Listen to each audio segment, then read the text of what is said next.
Under the pale glow of Tokyo's sleepless skyline, rain drizzles across the streets like falling glass. A black luxury sedan moves slowly through Shibuya Crossing, its tinted windows reflecting a world of neon and silence.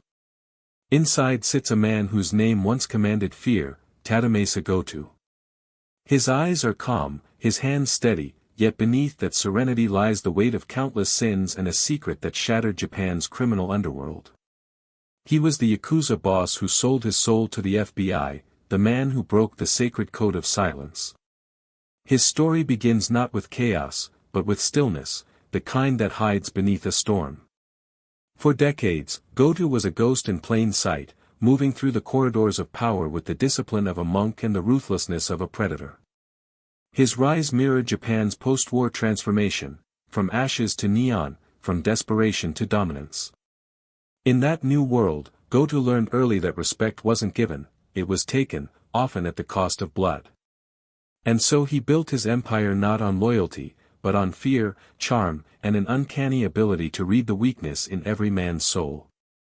Imagine a figure dressed in an immaculate black suit, his body covered in intricate tattoos that he kept hidden beneath crisp white shirts. To the public, he was a businessman, smooth-spoken, polite, even charitable.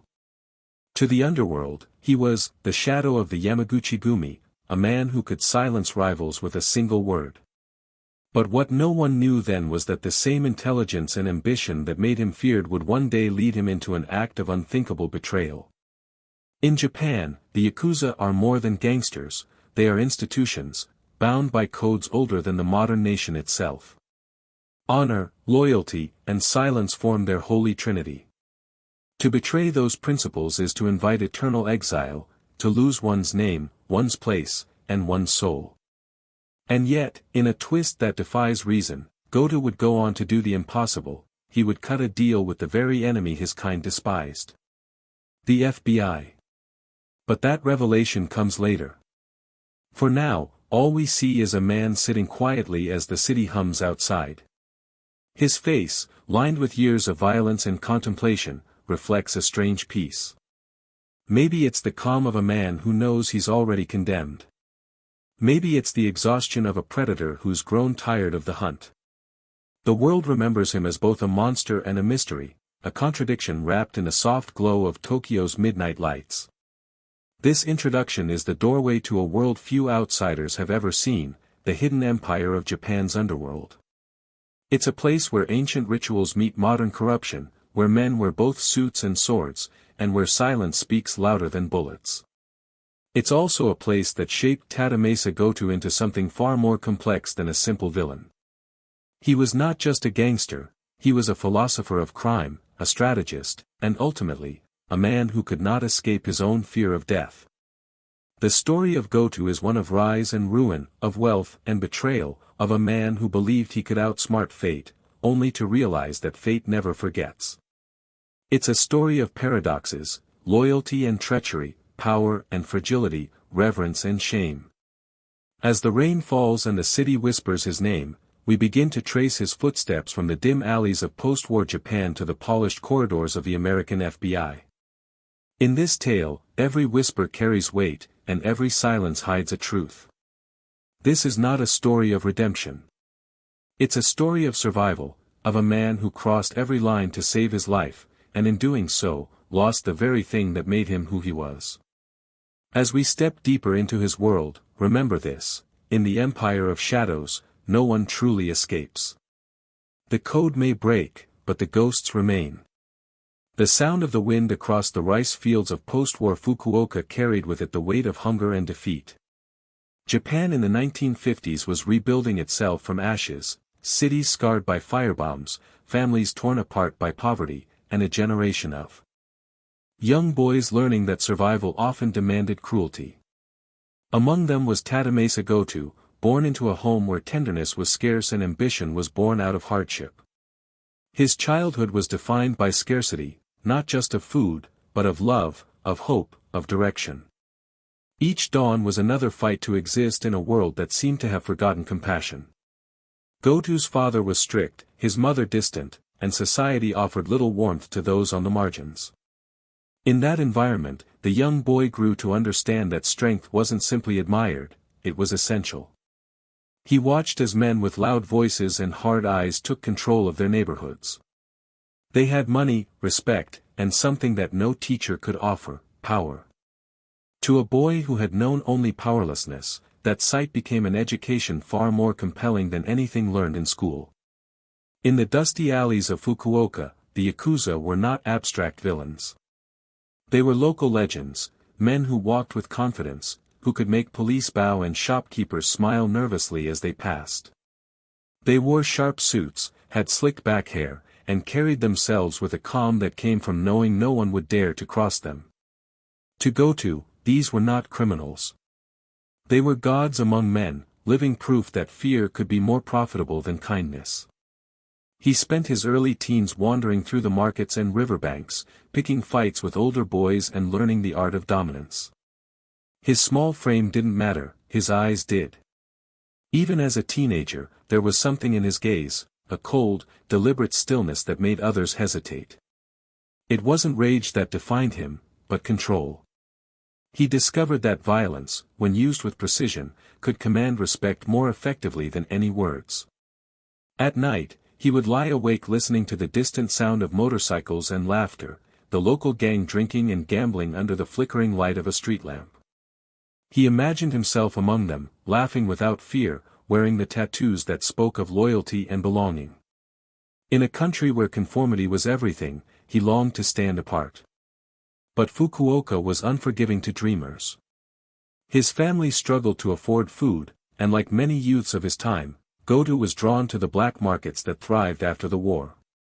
Smuggling, gambling, and petty theft weren't just temptations, they were survival. By his late teens, he was already known to the police, though never for anything serious enough to keep him locked up. He was too clever to get caught for the real crimes. The Japan of his youth was a land of contradictions, Buddhist temples beside American jazz clubs, ancient codes of honor clashing with imported capitalism. Goto absorbed it all. He admired the quiet discipline of the samurai stories his grandfather told, but he also craved the Western idea of success, fast, visible, undeniable. His mind became a fusion of two worlds, the traditional and the corrupt, the spiritual and the ruthless. In those formative years, his belief system took shape. He decided that morality was a luxury for the privileged. Honor, to him, meant survival. Loyalty was valuable only as long as it served a purpose. These were not the lessons of school or scripture, they were the teachings of the streets. He began to see human behavior as a game of leverage, who fears whom, who needs whom, and who dares to defy the inevitable hierarchy of life. By the time he reached adulthood, Goto had already lost the innocence that most men try to preserve. He learned to hide his emotions behind a calm, calculating smile. He spoke little, but when he did, people listened. Even the older men in the neighborhood recognized something unusual in him, an intelligence that bordered on predatory. In many ways, his early years shaped not only his criminal path but his psychology. Poverty taught him resilience, rejection taught him manipulation, and survival taught him silence. Every hardship became a brick in the fortress of his future. If you could have seen him then, a young man standing at the edge of a crowded market, eyes scanning faces not with curiosity but with quiet calculation, you would see the makings of the Yakuza boss he would one day become. The world around him was rebuilding, but Goto was already constructing something else, a personal empire of control and fear, forged from the pain of his youth. He didn't know it yet, but that hunger, that unrelenting desire to escape weakness, would propel him to unimaginable heights and, eventually, to the kind of fall that legends are made of. For in every empire of power, the first foundation stone is always laid by a man who once swore he'd never be powerless again. The narrow streets of Fukuoka had always been filled with whispers, rumors of debts unpaid, knives flashing in the dark, and young men who vanished after crossing the wrong people. For Tadamasa Goto, those streets became both a school and a stage. By his late teens, he was already known for his sharp mind and colder heart. He wasn't the strongest fighter, nor the biggest, but he had something far more dangerous: patience. In the world of petty thugs and restless youth, that patience made him seem almost supernatural. He could wait. He could watch. And when the time came, he would act with precision. Goto's first crimes were small, unremarkable: shoplifting, rigged dice games, smuggling cigarettes through backstreets patrolled by underpaid police. But even in these minor schemes, he displayed a level of organization rare for someone so young. He recruited friends not through threats but through influence, convincing them that loyalty to him would make their lives easier. In a time when everyone fought over scraps, he offered structure. What began as a handful of reckless boys soon became a local gang, small but disciplined. Goto was building his own code before he even knew what a code was. He learned quickly that violence alone wasn't enough to command respect. The true masters of the underworld used fear like an artist uses paint, applied carefully, in the right places, at the right time. Too much, and you made enemies; too little, and you lost control. Goto became a student of this balance. He watched older gangsters collect protection money without ever raising their voices, and he mimicked them. He learned the art of negotiation, how to smile while cornering someone, how to threaten without appearing to. The post-war economic boom brought opportunity even to the underground. The Yakuza expanded their reach from gambling dens and black markets into construction, entertainment, and politics. For a young man like Goto, ambition found fertile ground. The Goto-gumi, the largest and most powerful syndicate in Japan, was gaining dominance, spreading its influence like a shadow across the nation. For Goto, they weren't just criminals, they were an empire. And every empire needed fresh blood. His initiation into serious crime came through a connection, a cousin who worked as an enforcer for a small Yamaguchi-affiliated crew. One night, Goto accompanied him on a collection visit. The target was a local bar owner who'd missed his payments. When the man tried to fight back, Goto reacted before anyone else could move. A single, calculated blow, clean, fast, without hesitation. The others noticed. It wasn't brutality that impressed them, it was the control. The following week, Goto was invited to work with the crew permanently. From that point forward, his path was set. He began to understand the structure of the Yakuza world, the hierarchy of bosses, lieutenants, and foot soldiers, the rituals that bound them, the unwritten rules that governed their existence. Loyalty to one's oyabun, or boss, was absolute. Disobedience meant dishonor, dishonor meant punishment. Yet Goto, even as a newcomer, didn't follow blindly. He studied the system like a strategist studies a battlefield. He recognized weaknesses, the egos of older members, the complacency of leaders, the blind faith that made others predictable. While others sought approval, Goto sought leverage. Through the 1960s and 1970s, Japan changed rapidly, and Goto changed with it. As cities modernized, so did the underworld. Illegal gambling dens turned into nightclubs, racketeering evolved into corporate extortion. Goto adapted, always one step ahead. He learned how to move money through legitimate fronts, how to use business law to protect criminal profits, how to speak the language of both the streets and the boardroom.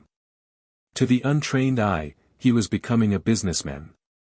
But beneath the polished exterior, his heart remained cold steel. Still, violence was never far away.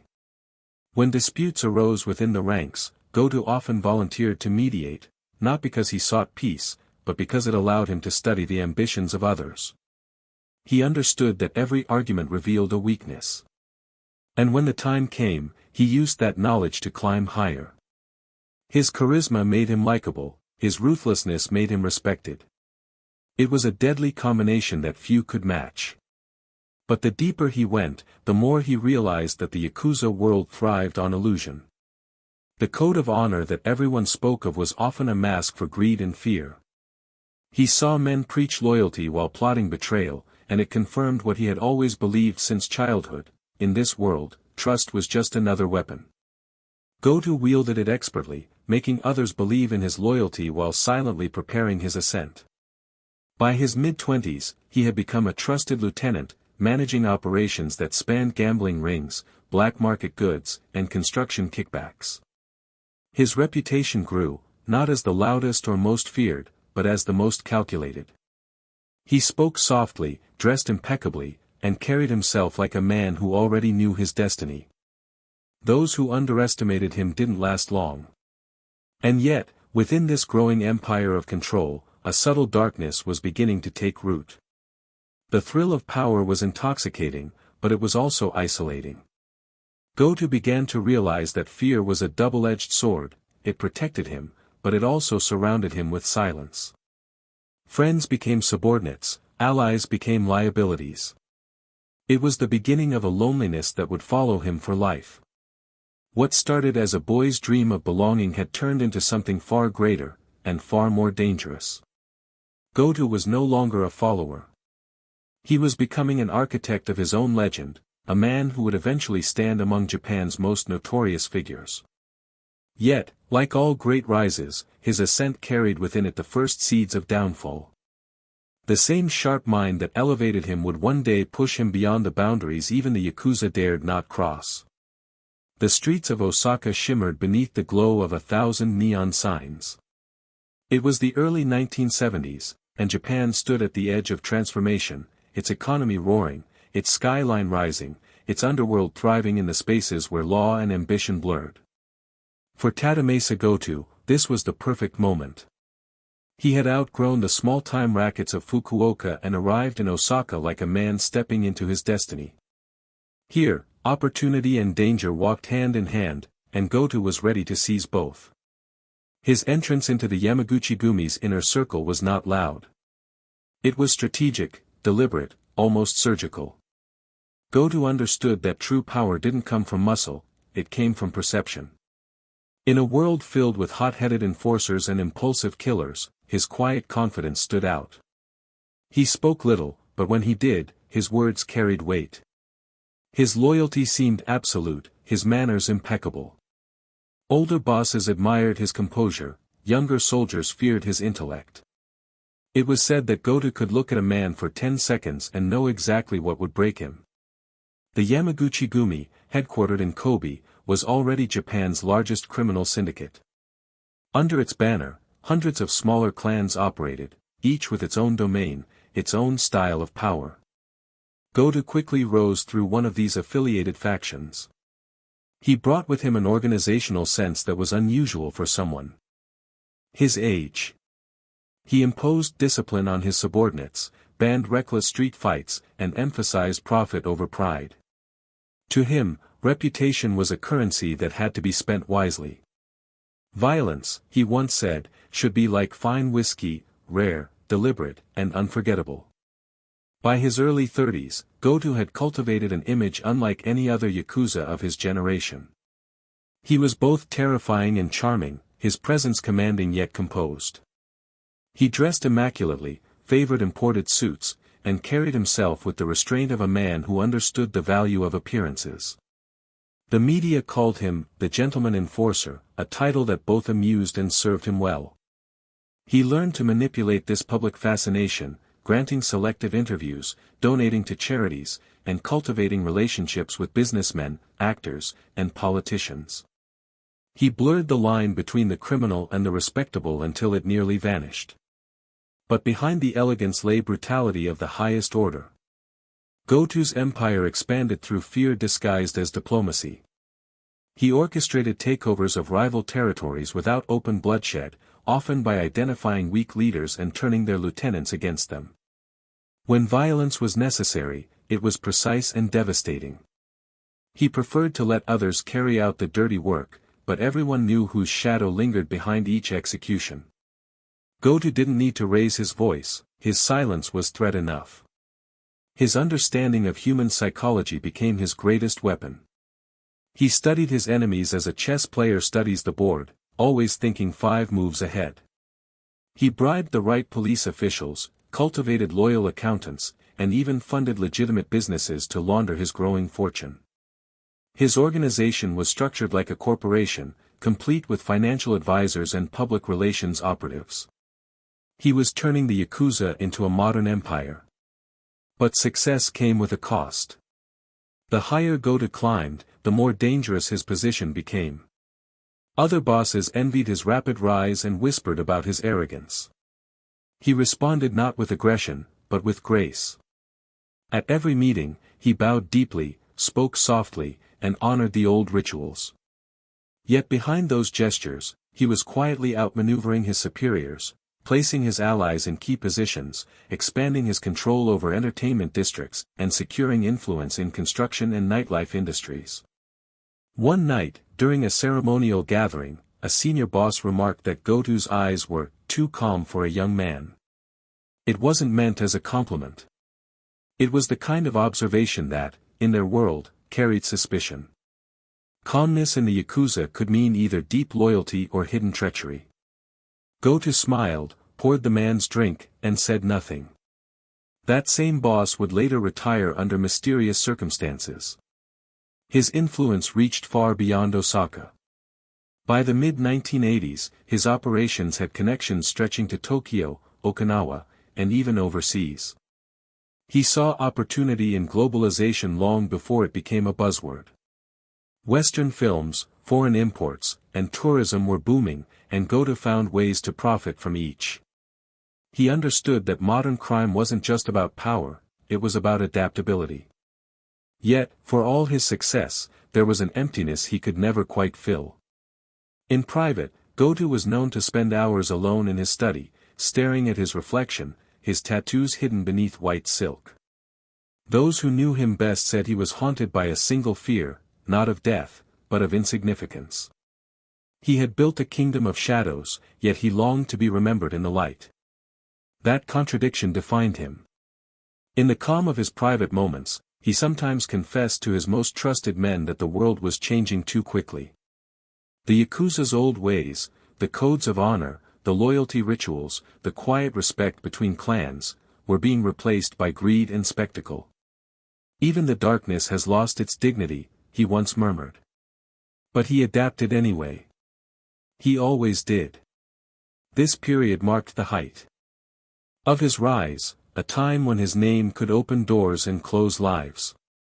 Yet as history often reminds us, the higher a man ascends, the more fragile his balance becomes. The seeds of his downfall were already planted, buried beneath layers of wealth and secrecy. For Tadamasa Goto, the road ahead would no longer be about rising, it would be about holding on to what he had built before it all began to crumble. The 1980s marked a turning point in Japan, a time when the nation's economic boom created both dazzling prosperity and deep corruption. Skyscrapers pierced the Tokyo skyline, luxury cars filled the streets, and money flowed like an endless river. It was the era of excess, and wherever money moved, the Yakuza followed like shadows.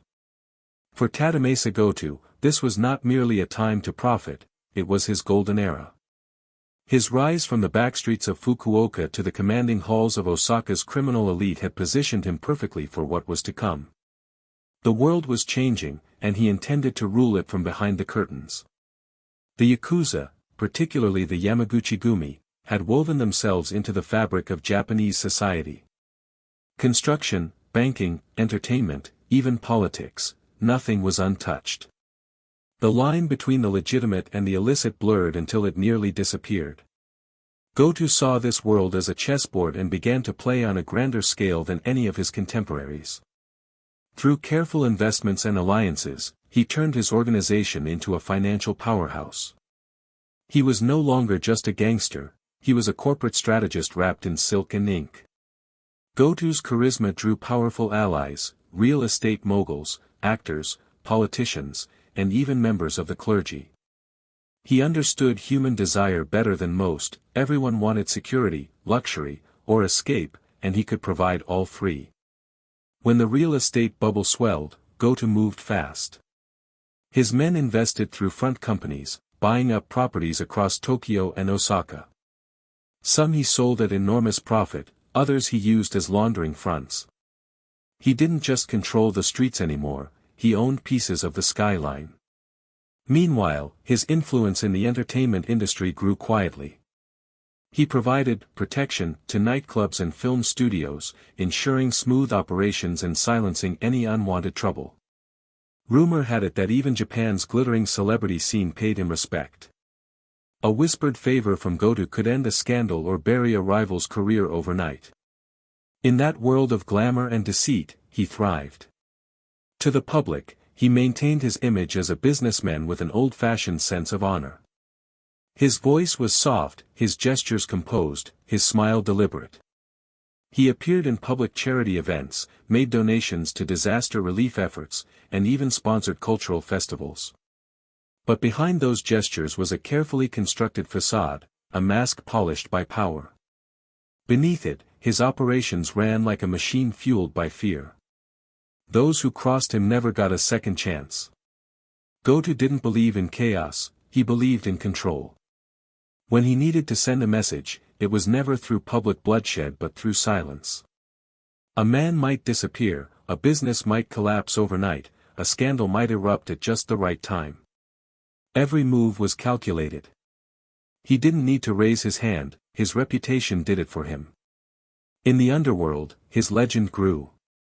Some said he was blessed by the gods, others whispered that he had made a pact with demons. To his men, he was a figure of awe, a boss who rewarded loyalty and demanded perfection. His ability to read the shifting tides of business made him appear almost prophetic. In Yakuza gatherings, even the most hardened gangsters lowered their eyes when Goto entered the room. But beneath that aura of control, cracks began to form. The more powerful he became, the more enemies he made, both within and outside the Yamaguchi-gumi. Other bosses viewed his refined style with suspicion, interpreting his quiet confidence as arrogance. They resented his growing connections with legitimate society. To them, he was abandoning tradition, diluting the essence of what it meant to be Yakuza. Goto brushed off such criticisms. "The world has changed," he once told a confidant. "The blade of the sword is now the blade of the pen."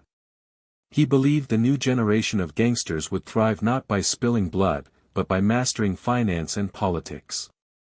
And for a time, he was right. Money could buy silence, police cooperation, and even respectability. Still, there were moments when the weight of his double life pressed upon him.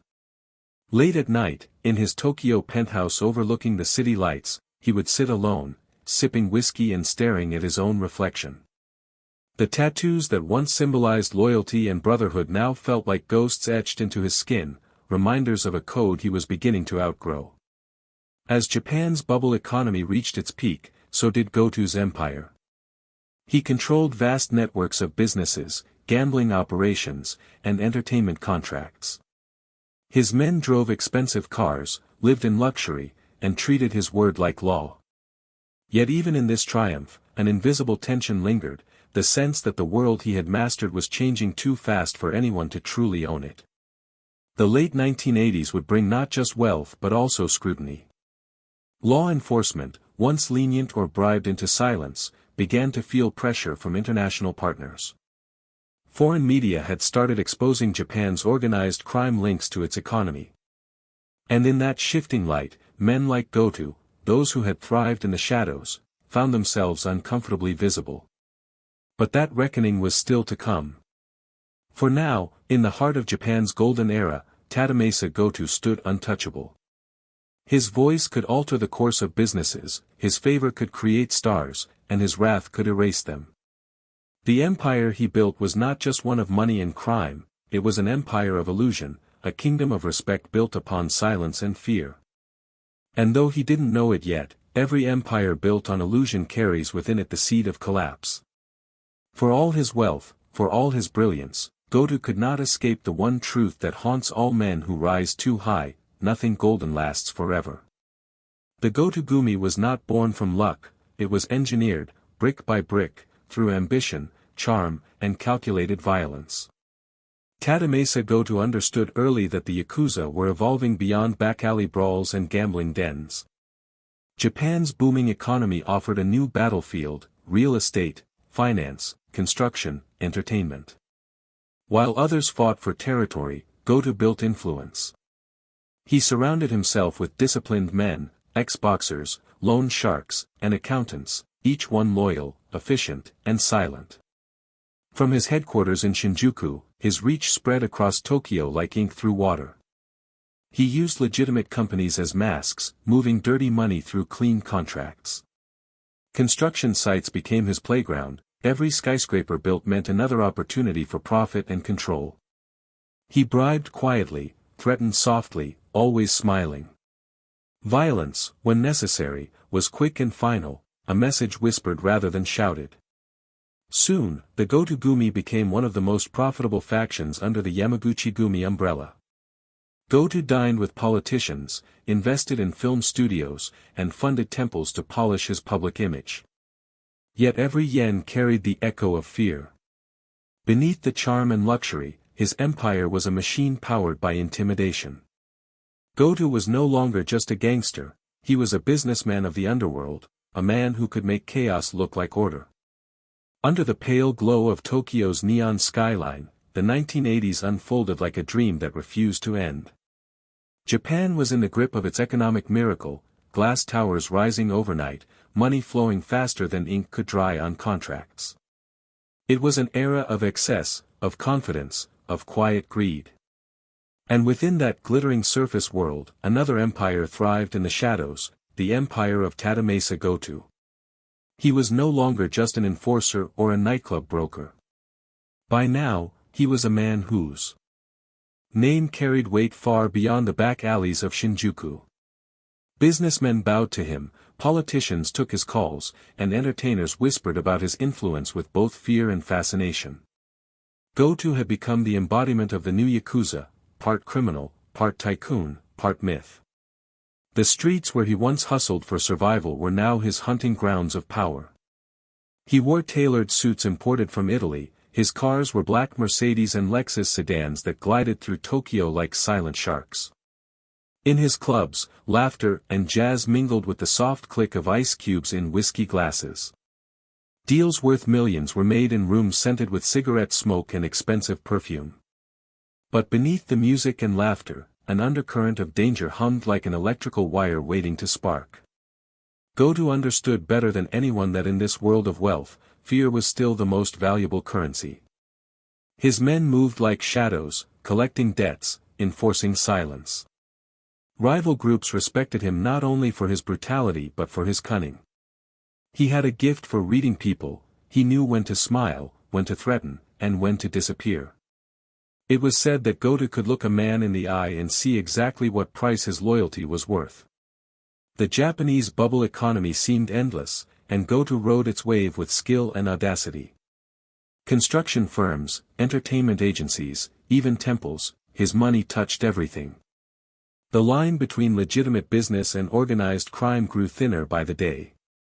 Politicians who preached morality by daylight were often his guests by night. And yet, for all his influence, Goto remained restless. Power thrilled him, but it also haunted him. He began to feel a constant unease, a sense that the walls were moving closer. The police had begun to modernize their methods. Surveillance grew tighter.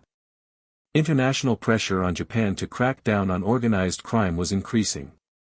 And within his own organization, jealousy simmered. Younger Yakuza questioned his alliances, his growing wealth, and his rumored arrogance. They whispered that he was becoming too visible, too ambitious. Goto noticed it too. The eyes of strangers lingered longer than before. Phone calls came with a second of silence before the other person spoke. Even the men he trusted most had started to change, subtle, almost imperceptible shifts in tone, in loyalty, in distance. Every smile seemed rehearsed, every handshake too firm. Still, he continued forward, unable to stop.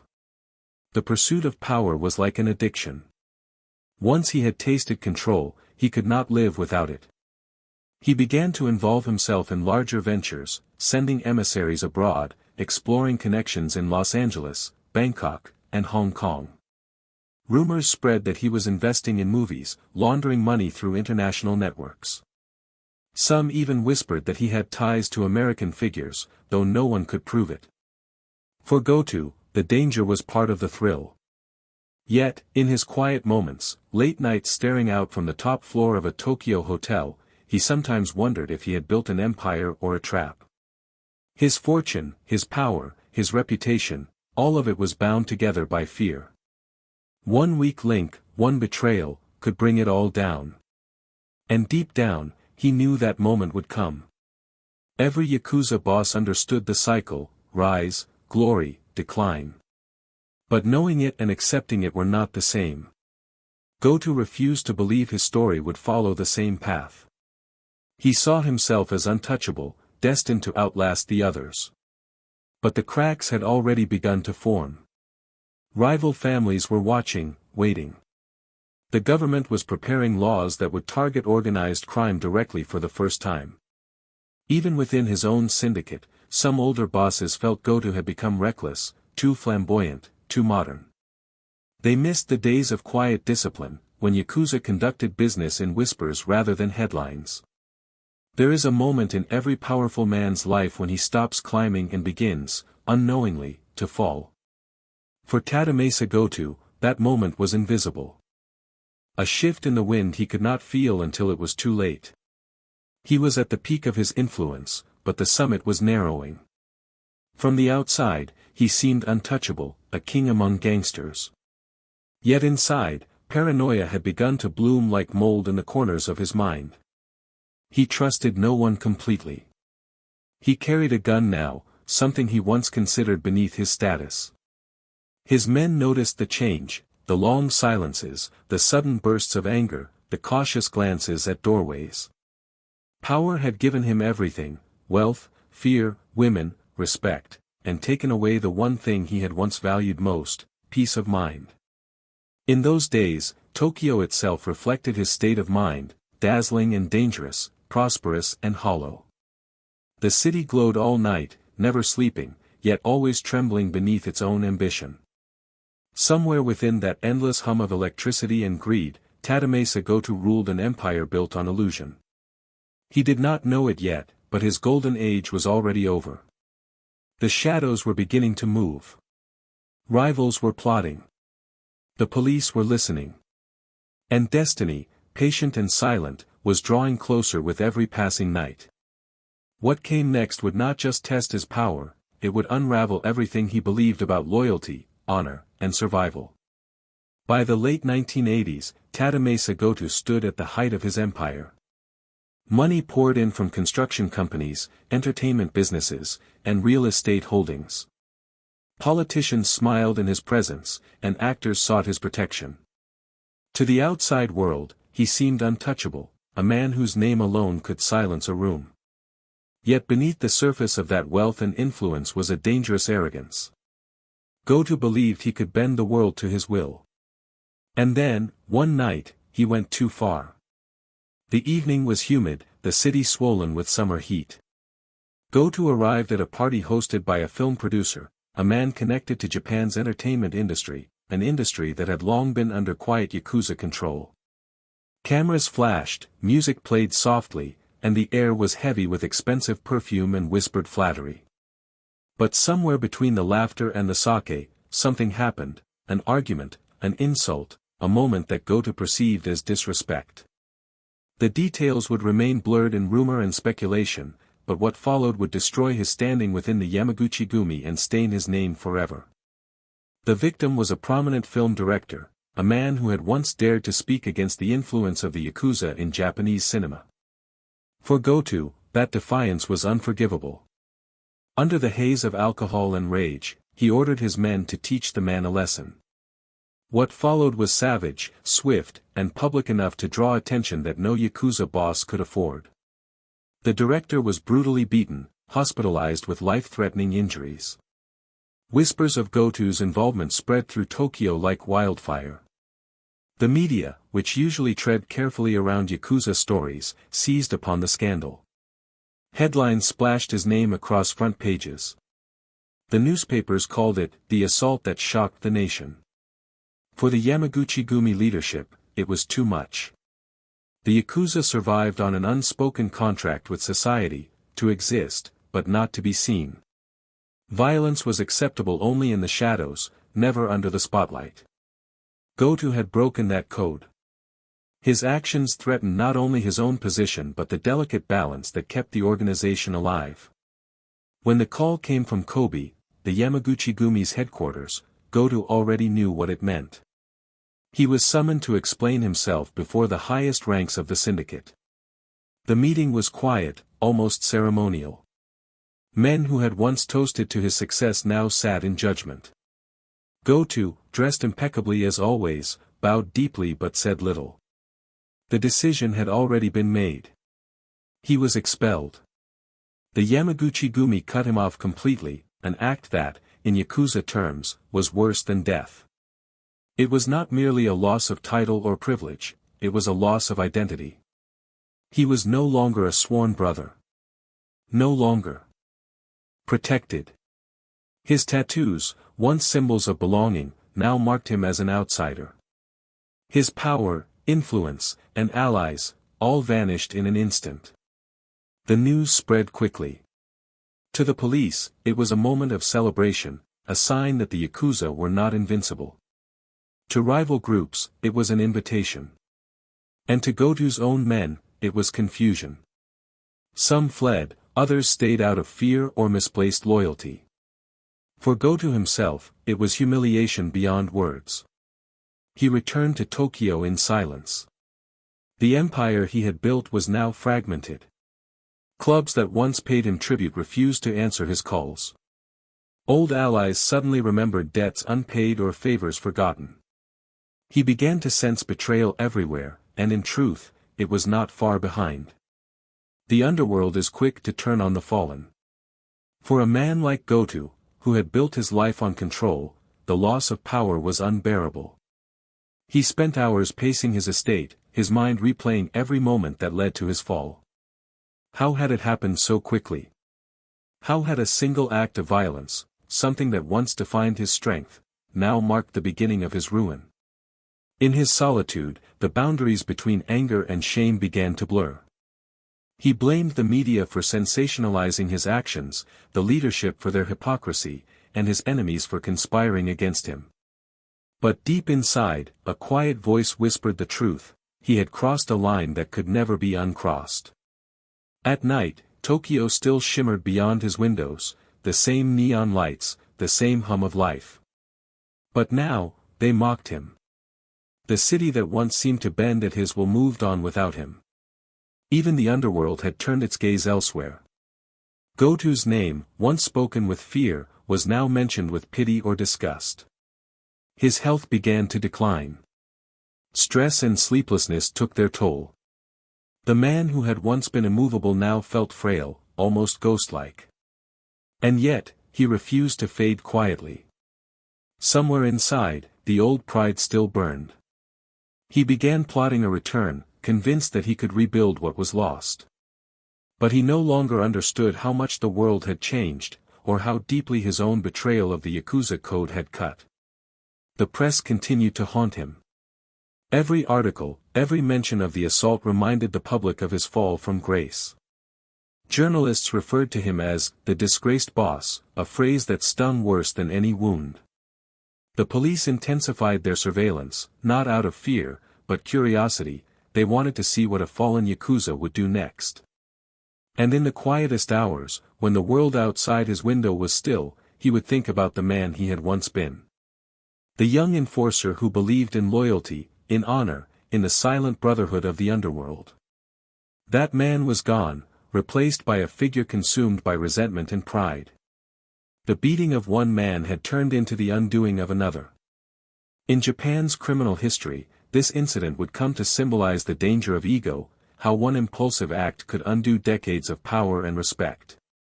For the Yakuza, it was a reminder that even the mightiest boss was bound by the rules of invisibility. For Tadamasa Goto, it was the moment his myth began to crumble. He had believed himself untouchable. Now, he was alone, a king without a kingdom, an emperor banished from his own empire. The road ahead would be darker still. And though he could not know it yet, his hunger for redemption would lead him to make a choice that no Yakuza before him had ever dared to make, a choice that would forever mark his name in both Japanese and American history. The silence that followed Tadamasa Goto's expulsion was unlike anything he had ever known. For years, his world had been filled with motion, phone calls, meetings, footsteps of men awaiting orders, the rustle of money changing hands. Now there was nothing. Just stillness. The kind that hums in the air after a storm, when even the wind seems to hesitate. He had become what no Yakuza ever wished to be, a boss without a family. The Goto-gumi, once his pride, had fractured.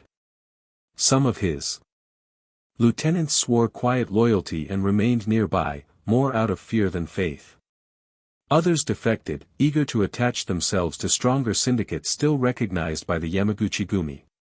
The rest vanished, absorbed by the city's shadows. Overnight, Goto had gone from commanding hundreds to being a man with only a handful of loyal followers. The Tokyo underworld thrives on momentum. When a name loses its weight, it fades quickly, replaced by the next ruthless contender. Yet Goto was not the kind of man who accepted disappearance. Even stripped of his title, he still carried himself like a ruler, the calm precision of his movements, the way he held a glass, the subtle pause before speaking. He refused to show defeat. But behind the smooth facade, the reality was grim. His sources of income were dwindling. Businesses that once paid him protection money began refusing to take his calls. His influence in politics and media evaporated as former allies distanced themselves. The expulsion had not only wounded his pride, it had branded him as dangerous even among criminals. To be cut off from the Yamaguchi-gumi was to become radioactive. Helping him could bring unwanted attention. Betraying him could be profitable. For a man who had built his identity on loyalty, this new world, one of silence, distance, and suspicion, felt alien and cruel. Days became a repetition of empty gestures.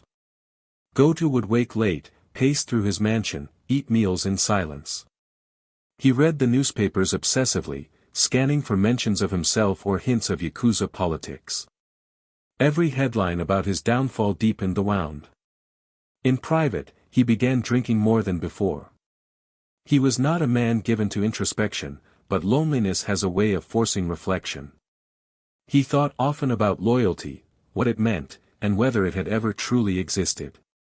The Yakuza code had promised eternal brotherhood, yet when the syndicate turned on him, no one had defended him. The ceremony, the blood oaths, the tattoos, had it all been an illusion? His life had been built upon an idea that now seemed hollow. For the first time, Goto began to suspect that power had always been the only real god in his world. At night, his dreams turned dark. He would see faces, men he had once punished, friends who had betrayed him, rivals who smiled as he fell. Sometimes he dreamed of the film director whose beating had caused all this, a faceless figure whispering accusations he couldn't answer. He would wake in a sweat, the taste of regret heavy on his tongue. Yet even in despair, a dangerous idea began to form: if he could not return to the Yamaguchi-gumi, perhaps he could stand apart from it entirely. Goto had contacts beyond Japan, businessmen, politicians, and foreigners who owed him favors. He began reaching out quietly, through intermediaries, testing the waters. Some doors remained open. Others slammed shut. But one connection, far beyond Japan, would soon change everything. Before that, though, Goto still tried to reclaim his footing at home. He began reasserting control over certain territories through intimidation and negotiation. He called in old debts, reminding people that even fallen men could still make others bleed. A few smaller gangs pledged allegiance to him again, drawn by his charisma and cunning. The media began whispering of his resurgence, though everyone knew it was a fragile illusion. The police, too, watched carefully. Goto had always been a figure of fascination to them, not only for his power, but for his ability to manipulate both crime and respectability. Now, stripped of protection, he was vulnerable. Officers monitored his movements, his communications, even his doctors. They expected him to lash out, to try something reckless. But Goto surprised them. Instead of escalating violence, he withdrew deeper into secrecy. He stopped attending public functions. He began traveling under false names, moving between safe houses. His health was deteriorating, the stress of years of violence and excess catching up to him. Doctors warned him of serious liver problems, the consequence of heavy drinking and untreated illness. Goto listened quietly but dismissed their concern with his usual arrogance. He had cheated death before, he assumed he could do it again. But somewhere beneath that bravado, he knew he was losing control. The underworld he had once ruled was evolving without him. Younger, sharper syndicates were taking advantage of globalization, trafficking drugs, running cyber scams, forging international ties. Goto was a relic of an older generation, one that relied on fists, fear, and face-to-face deals. His empire had crumbled because the world itself had changed. There were rumors that he contemplated revenge, not just against the Yamaguchi-gumi, but against the system that had abandoned him. Yet revenge required energy, and his body was failing him. The once imposing boss now moved slower, his hands trembling slightly when he lit a cigarette. The same men who once bowed deeply now avoided his gaze. He was becoming invisible. And still, he refused to accept his own decline. He began writing in private notebooks, part memoir, part confession. He filled the pages with thoughts about honor, corruption, and betrayal. He was trying, perhaps for the first time, to understand his own story. But understanding offers little comfort to a man who built his life on denial. The Tokyo nights were longer now, lonelier.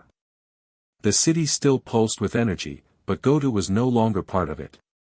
Sometimes he would drive alone through Shinjuku, past the clubs he once controlled, past the alleys where his men once stood guard.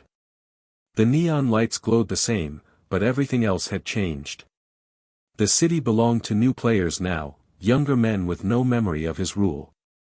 In those quiet drives, something in Goto began to shift. He no longer dreamed of reclaiming power. What he wanted was something else, something no Yakuza dared to say aloud. He wanted survival. Not glory, not revenge, not respect. Just a few more years of life. It was this desire, raw and human, that would lead him to make the most shocking decision of his career. Because soon, the illness that had been gnawing at him from within would grow worse. And when the doctors in Japan told him his liver was failing and that no hospital would operate on a Yakuza, Goto would turn his eyes westward, to America, the one place where his name meant nothing. What he could not imagine, as he stared out over Tokyo's sleepless skyline, was that his next move, born from desperation, would make him the most infamous Yakuza of his generation. He had lost everything, his power, his honor, his family. Now he was about to lose the only thing left, his soul. The body that had once seemed indestructible was failing him. Years of stress, heavy drinking, and sleepless nights had begun to take their toll. Doctors were direct, his liver was deteriorating rapidly. Without a transplant, Tadamasa Goto would die. It was not a threat, not a warning, simply a fact. In Japan, however, death sentences often wear the disguise of bureaucracy. Hospitals refused him quietly but firmly. No one wanted to operate on a man known for violence and corruption. Medical institutions feared scandal, public outrage, and government scrutiny. In Japan, where social reputation outweighs money, even Goto's wealth and connections could not buy him life. For a man who had spent his entire existence bending systems to his will, that realization was unbearable. Power had always protected him, until now. For the first time, Goto was truly powerless. In the dim glow of his Tokyo residence, he stared at himself in the mirror. His reflection shocked him, sunken eyes, sallow skin, the faint tremor of his hands. The dragon tattoos across his body seemed to have faded with his strength, their once bold lines softened into weary ghosts of his past. He had ruled through fear, yet now he was afraid of something that could not be bribed, beaten, or threatened, his own mortality. And so began the deal that would forever change his legacy. Somewhere between desperation and genius, Goto conceived an idea. He had heard stories, whispers of foreign hospitals, of men who traveled overseas to receive life-saving treatment denied to them at home. America, he knew, was the land of possibilities and second chances. But for someone like him, it was also a land of closed doors. The U.S. government had barred Yakuza members from entry years earlier, labeling them as organized crime figures. Officially, there was no path forward. Unofficially, there was always a path, if one was willing to pay the price. Through a web of intermediaries, lawyers, brokers, and foreign contacts, Goto reached out. His request was clear: entry into the United States and placement on a transplant list. In exchange, he was willing to offer something far more valuable than money: information. The message reached ears it was never meant to reach. Across the ocean, within the corridors of American intelligence, curiosity stirred. The FBI, long fascinated by international organized crime, had taken a particular interest in Japan's Yakuza. They understood the syndicates were not just local gangs but transnational operations with ties to financial systems, casinos, and the global drug trade. For years, they had tried to penetrate this world, and failed. And now, one of its most powerful men was offering to open the door. What exactly Goto promised remains obscured in secrecy, locked within government files and half-remembered testimonies. But the broad strokes are known: in exchange for intelligence on Yakuza activities, particularly their ties to American institutions and money laundering routes, the FBI arranged for Goto to enter the U.S. under a discreet visa. It was a deal born from mutual self-interest, a convergence of desperation and opportunity. To Goto, it was survival. To the FBI, it was infiltration. To history, it would become treachery. The flight to America was quiet and heavily controlled. No headlines, no reporters, no entourage. Only the faint hum of the plane and the dull ache of illness gnawing at his insides. Goto had faced assassination attempts, imprisonment, and exile, but nothing felt as terrifying as this: surrendering control. When he landed, American agents escorted him discreetly to a secure medical facility. The environment was unlike anything he had ever experienced. No bowing subordinates, no murmured respect, just doctors, nurses, and machines. The language barrier made everything sound distant, almost dreamlike. For a man used to commanding rooms, he now found himself lying under bright lights, surrounded by strangers who knew nothing of his power or his sins. The transplant procedure was arranged swiftly, with an efficiency that could only come from quiet cooperation between powerful institutions. Some reports later suggested that Goto's name had been placed ahead of American citizens on the donor list, a decision that would ignite controversy years later when the story became public. At the time, however, few knew or cared. He was simply another patient, another body in need of a new organ. During his stay, agents visited him. Their conversations were polite, deliberate, always off the record. They wanted names, structures, financial links, insights into the inner machinery of the Yakuza. Goto, for his part, spoke carefully. He gave enough to appear useful but not enough to destroy his remaining leverage. He was a negotiator even on his deathbed. To the agents, he was both fascinating and repulsive, a man of contradiction. Polite yet menacing, articulate yet evasive. One agent would later describe him as a ghost who smiled. They sensed that he didn't fear them. In his mind, he wasn't submitting to the FBI, he was using them. The operation itself was successful. The new liver took hold, his color returned, and the shadows under his eyes began to fade. For a brief time, it seemed he had cheated death once again. But in saving his life, he had crossed an invisible line that could never be uncrossed. Because word, as it always does, began to leak. Back in Japan, journalists caught whispers of an unusual story: a Yakuza boss mysteriously receiving treatment in an American hospital. The details were murky, but the implications were catastrophic. When investigators began connecting dots, the impossible truth surfaced. Tadamasa Goto, the former enforcer of the Goto-gumi, had collaborated with the FBI. Within the underworld, disbelief turned quickly to outrage. Betrayal, in the Yakuza world, was the ultimate sin, worse than cowardice, worse than failure. To inform on one's own was to erase one's honor entirely. Some refused to believe it. Others said it didn't matter whether the rumors were true, the stain of suspicion was enough. In the sterile calm of his American hospital room, Goto must have sensed the shift. He was alive, but his world was gone. The family he had built, the name he had defended, the loyalty he once demanded, all of it had turned to ash. He had traded the immortality of legend for the fragile continuity of breath. When the time came to return to Japan, he did so quietly, under the same shroud of secrecy that had brought him there. The American agents shook his hand politely. No one congratulated him. No one called him brother. As the plane crossed the Pacific, Goto sat by the window, staring into the endless dark over the ocean. Below him was the invisible line separating the life he had left behind from the one he was returning to, a life preserved by betrayal. The world that once feared him would now reject him. He had made a deal with the devil, and for the first time, he wasn't sure which side of that deal he stood on. The first thing he noticed in America was the silence. Not the kind of silence that lurks after violence, but the deep, sterile quiet of hospital corridors at night. Machines beeped softly.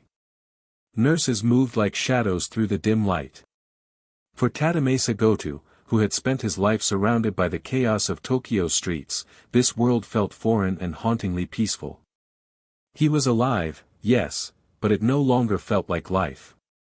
It felt like purgatory. The doctors treated him professionally, efficiently. They didn't care who he was or what empire he had built.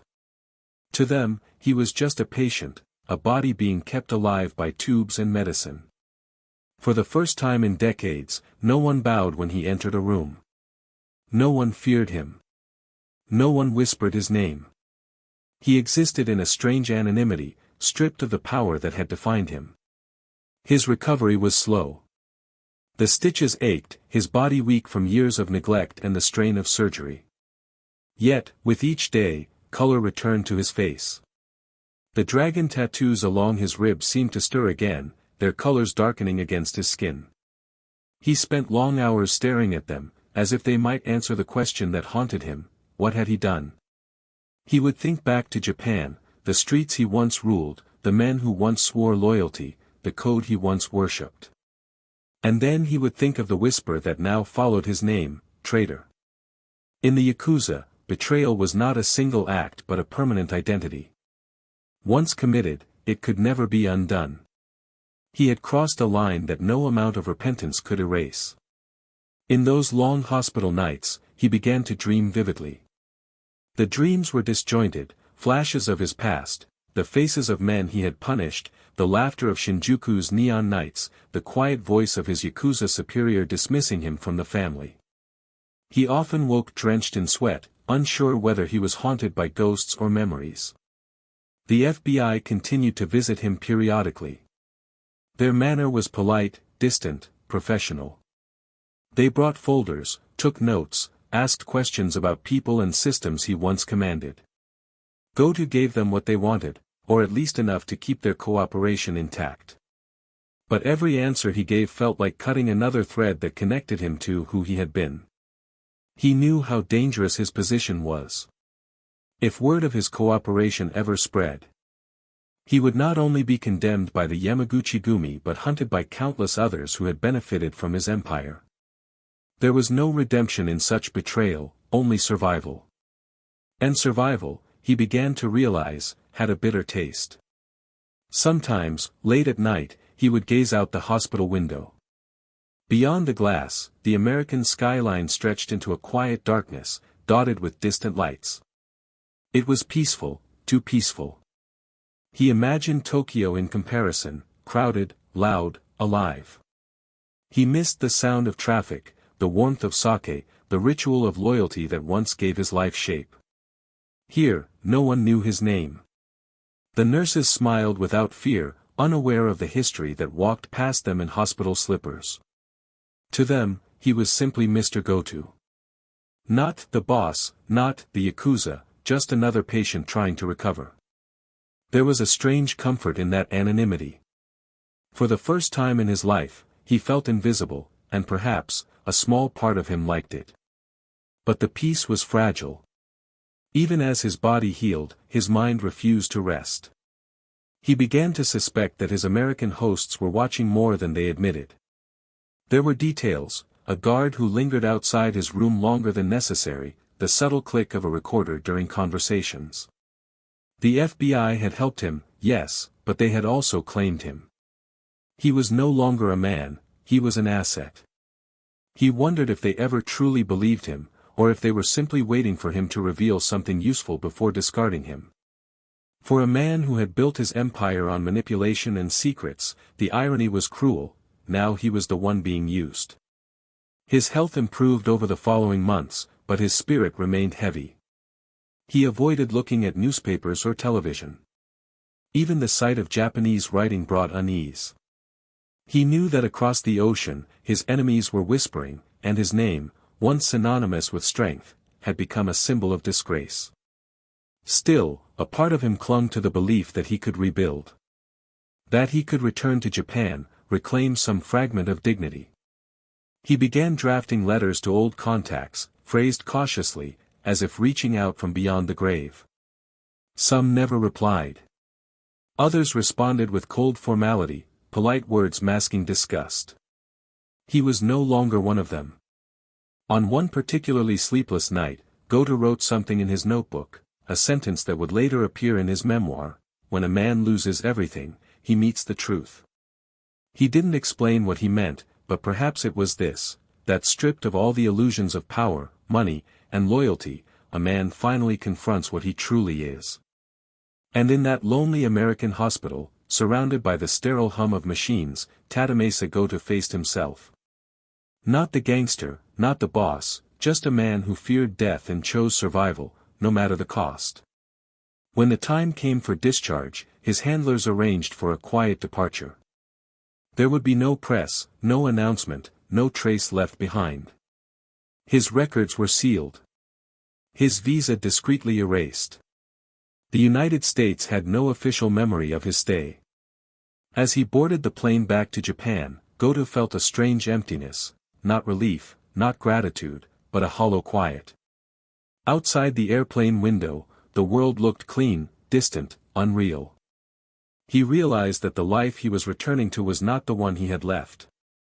He had escaped death, but the cost was eternal exile, not in body, but in soul. Somewhere between the clouds and the endless ocean below, he made peace with a single thought: he had survived, but survival was not victory. When he landed in Japan, there were no greetings, no loyal men waiting. Only silence. The empire was gone. The streets no longer bowed to him. And though he walked among the living, he knew he had become a ghost, a living reminder that even the most powerful Yakuza could fall, not by the gun or the sword, but by the slow, silent weight of his own choices. He returned to Japan under the veil of secrecy, as quietly as he had left. There were no reporters waiting at the airport, no entourage, no familiar faces. His re-entry was handled discreetly, almost clinically. To the authorities, he was just another citizen coming home after medical treatment abroad. But to those in the underworld who knew, or suspected, the truth, his return was like a ghost resurfacing from the deep. The whispers began almost immediately. At first, they were uncertain, scattered, rumors carried through Tokyo's smoky bars and Osaka's backrooms. Some said he had gone to America for treatment.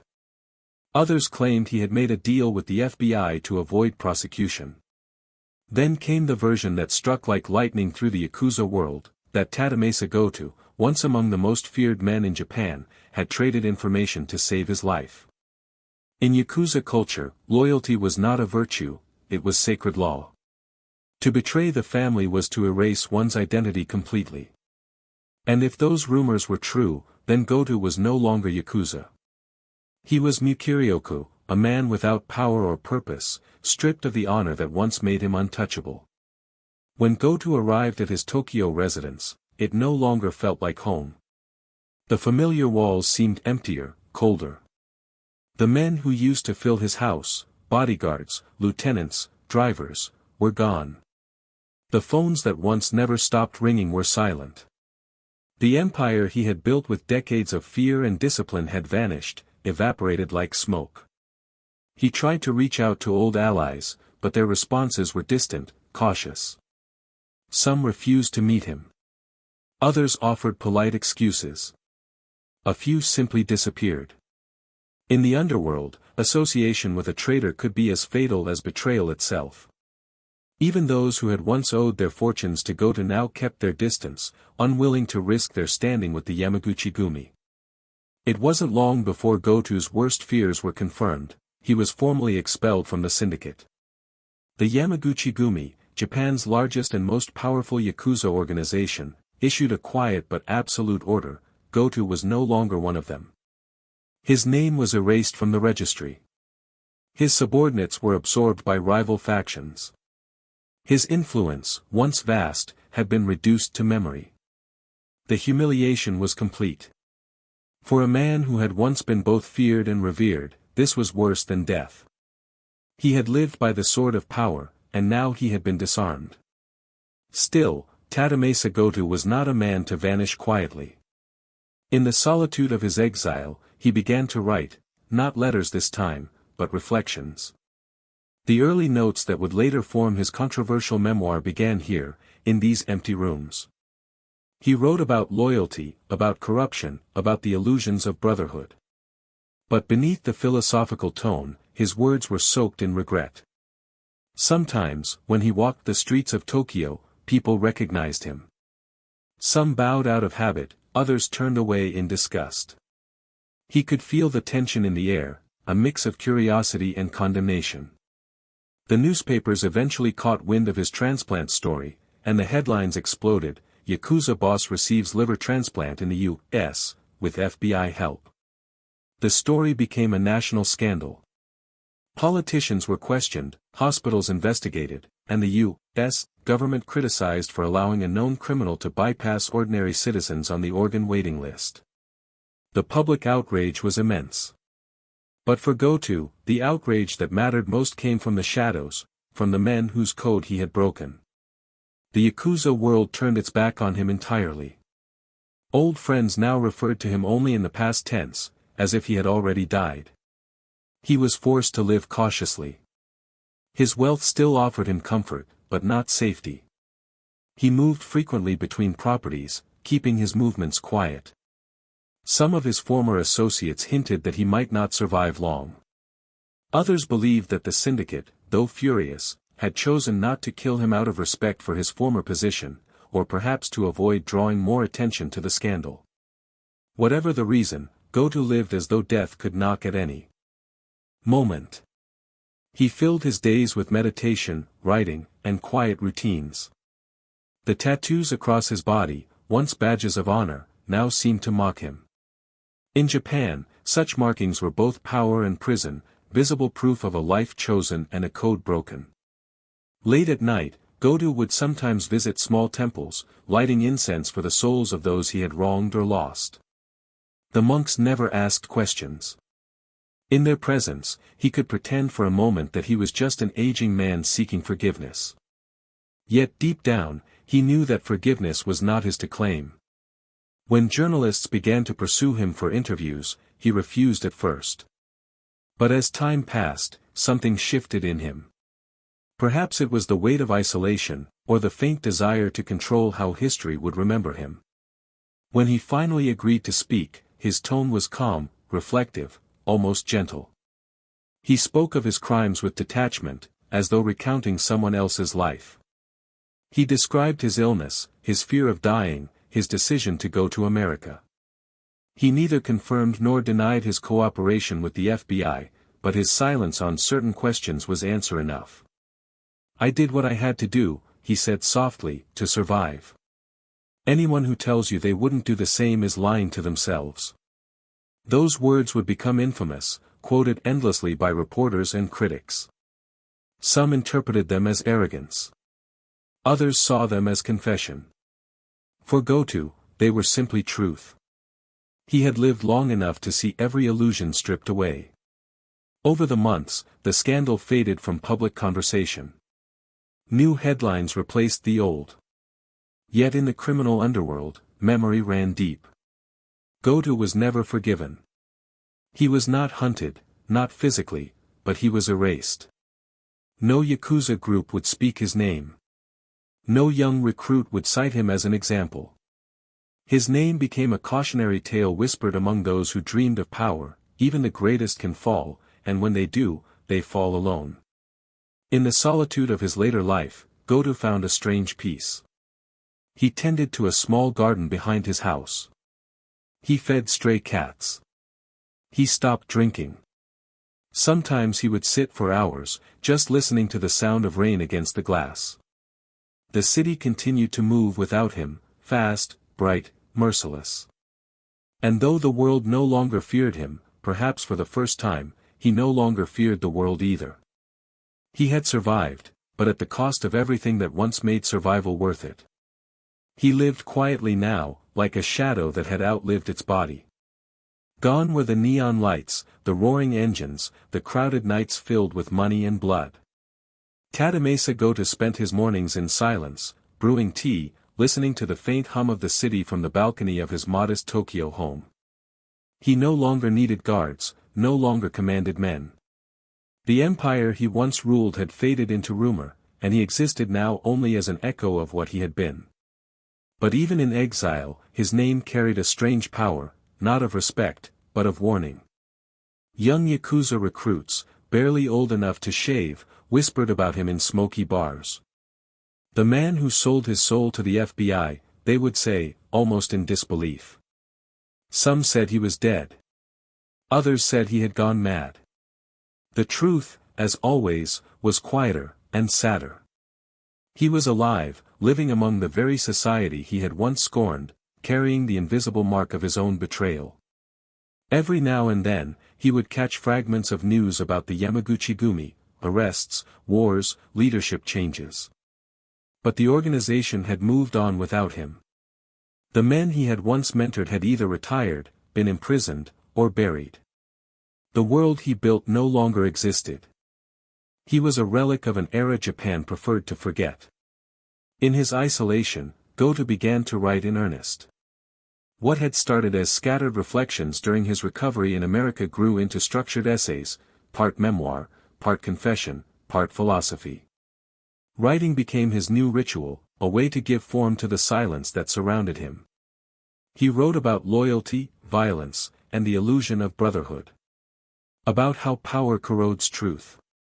About how men who claim to live by honor often die by ego. But he also wrote about beauty, about the serenity of Kyoto temples, the simplicity of morning prayers, the stillness of watching snow fall on rooftops. It was as if, in losing his power, he had gained sight of everything he once ignored. These writings would eventually become the foundation of his book, Goto Tadamasa, The Yakuza and the Truth of Life. The publication would cause another scandal, though smaller this time, more reflective of curiosity than outrage. People were fascinated. How could a man once at the top of Japan's criminal hierarchy now speak with such serenity? Was it wisdom or hypocrisy? Goto didn't care what they thought. For him, the book was not justification but liberation. He wanted to tell his story before others told it for him. He understood that history has no mercy for fallen kings, and if he didn't write his version, the world would write it without compassion. The writing process was slow, deliberate. He often paused for hours between sentences, as though each word carried the weight of his past. His tone was measured, almost meditative. He didn't seek forgiveness, nor did he express open regret. He simply described things as they were, the choices, the consequences, the cold arithmetic of survival. In interviews that followed, Goto spoke softly, his voice calm, his demeanor composed. When asked about his former life, he smiled faintly and said, "It was necessary then. It isn't necessary now." The journalists pressed him about the rumors, his deal with the FBI, his betrayal. He never confirmed, never denied. Everyone has secrets, he would reply. Even those who judge. Some saw this as arrogance. Others sensed something deeper, a man who had come to terms with the contradictions that had defined his life. He had always been a paradox, a gangster who prayed, a criminal who sought meaning, a man who built his power on loyalty but survived through betrayal. Now, stripped of it all, he seemed oddly content. But peace, as always, came with shadows. There were still nights when sleep eluded him, when the memories returned uninvited. The faces of the men he had punished, the cries of those who had crossed him, the weight of the families destroyed by his decisions, they haunted him in the quiet hours before dawn. He would wake, light a cigarette, and stare into the darkness until the first pale light of morning appeared. Sometimes he would murmur to himself, all debts are paid, eventually. Despite his infamy, Goto maintained a small circle of visitors, a few old acquaintances, some journalists, and a handful of spiritual figures. He had developed a deep interest in Buddhism, not as religion but as a form of discipline. He spoke often about karma, impermanence, and the illusion of control. To those who listened, he sounded almost like a monk trapped in a gangster's body. One monk who met him later said, he had the calm eyes of a man who had already died once. Goto donated portions of his wealth quietly, often to religious institutions or disaster relief funds. He claimed it wasn't charity, but balance. I took much from the world, he said, so I returned something. That's all. And yet, for all his apparent peace, there was something unresolved in him, a kind of suspended guilt. He never sought forgiveness from the Yamaguchi-gumi, never tried to reconcile with his past brothers. Perhaps he knew that forgiveness was impossible. In the Yakuza, there are no second chances. Once you break the code, you are gone forever. He began to speak of death more openly in his later years. It doesn't frighten me, he told an interviewer. I've already met it once. Now, it's just a visitor I expect. His health was fragile, his body weakened by age and the long consequences of his illness.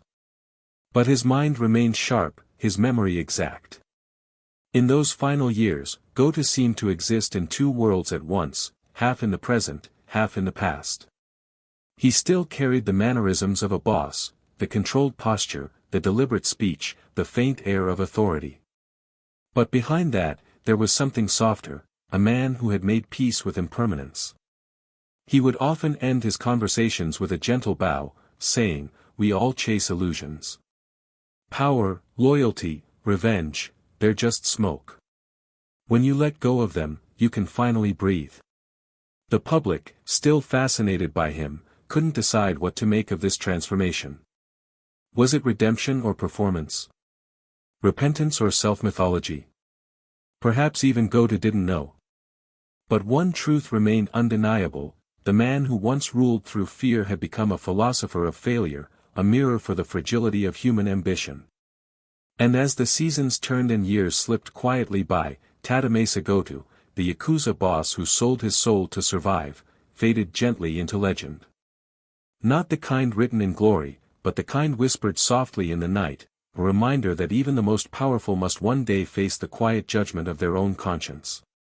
The years that followed were marked by a peculiar calm, the kind that comes not from peace, but from exhaustion. Tadamasa Goto had fought every battle a man could fight, against rivals, the law, his own body, and finally, his own soul. Now, all that remained was the long silence of old age. Yet beneath that silence, life still stirred, a quieter, humbler rhythm than the one that had once defined him. He rose before dawn each morning, as he had done since his Yakuza days. Old habits, like old scars, never truly fade. He brewed green tea, sliding open the paper door to watch the first faint light spill across the tatami floor. The city outside was changing, newer, brighter, faster, but his world had slowed to the pace of ritual. The scent of incense, the faint rustle of wind through bamboo, the faraway hum of traffic, this was his kingdom now. There was something deeply symbolic in the way he lived. The man who had once demanded total obedience now sought solitude. The one who once spoke in commands now spoke in reflections. The dragon tattoos that had once frightened men now peeked faintly from beneath a linen robe, faded and gentle, like an old story half forgotten. He no longer received visitors from the underworld. Those ties had been severed long ago, replaced by a small circle of monks, writers, and students who came not to revere him, but to understand him. They saw not the gangster, but the paradox, a man who had lived through absolute power and utter disgrace, who had experienced both the intoxication of fear and the emptiness that followed it. When he spoke now, it was slowly, with long pauses, as though weighing every word against his past. I used to think loyalty was everything, he told one visitor, but loyalty built on fear is only a contract with time. It always expires. He began giving small talks at temples and quiet gatherings. The audiences were small, sometimes only a handful of people, but his words carried the weight of experience. He didn't glamorize his past, he dissected it. Power makes you deaf, he would say. You stop hearing truth. And when truth finally speaks, it's already too late. He spoke of karma, of the invisible chains that bind a man to his actions. You can escape judgment in court, he said once, but not in silence. The mind remembers everything. Those who met him in these years often remarked that he had a strange serenity, not the gentle peace of a saint, but the weary calm of a man who had stopped running. He seemed content to carry the weight of his sins, as though it were a reminder that he had lived fully, dangerously, completely. In private, though, Goto's reflections grew darker. He knew he was nearing the end. The body that had survived disease and surgery now moved slower, weaker. His hands trembled slightly when he wrote. He spent long afternoons sitting before his altar, eyes closed, lips moving in quiet prayer. Whether he prayed for forgiveness or simply for understanding, no one knew. He still read the newspapers each morning, keeping a distant eye on the underworld he once shaped.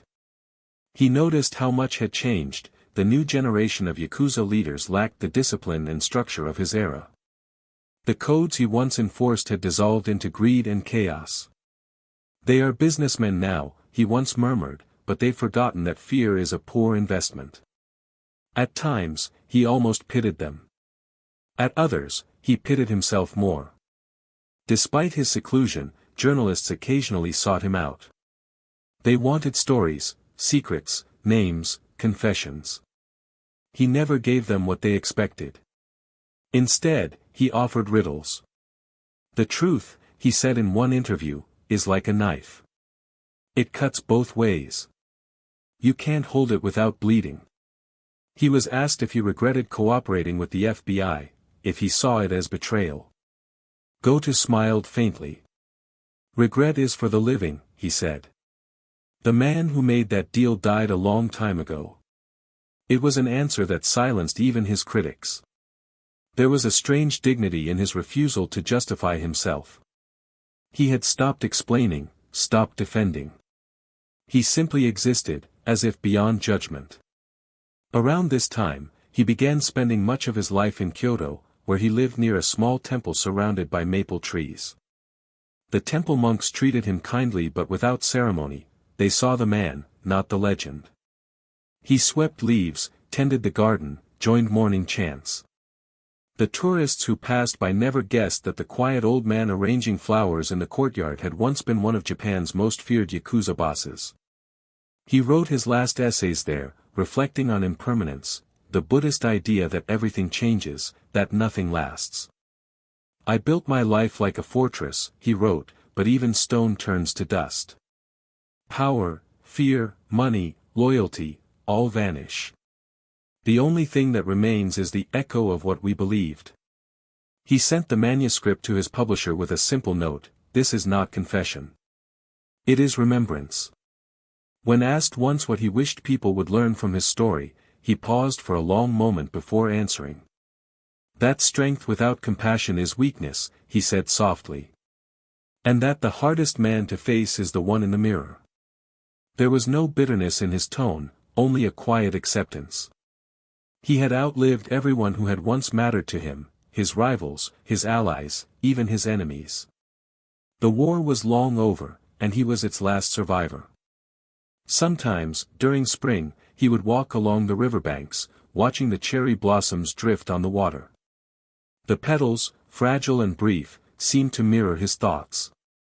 Life, he whispered to a passing monk once, is a festival of endings.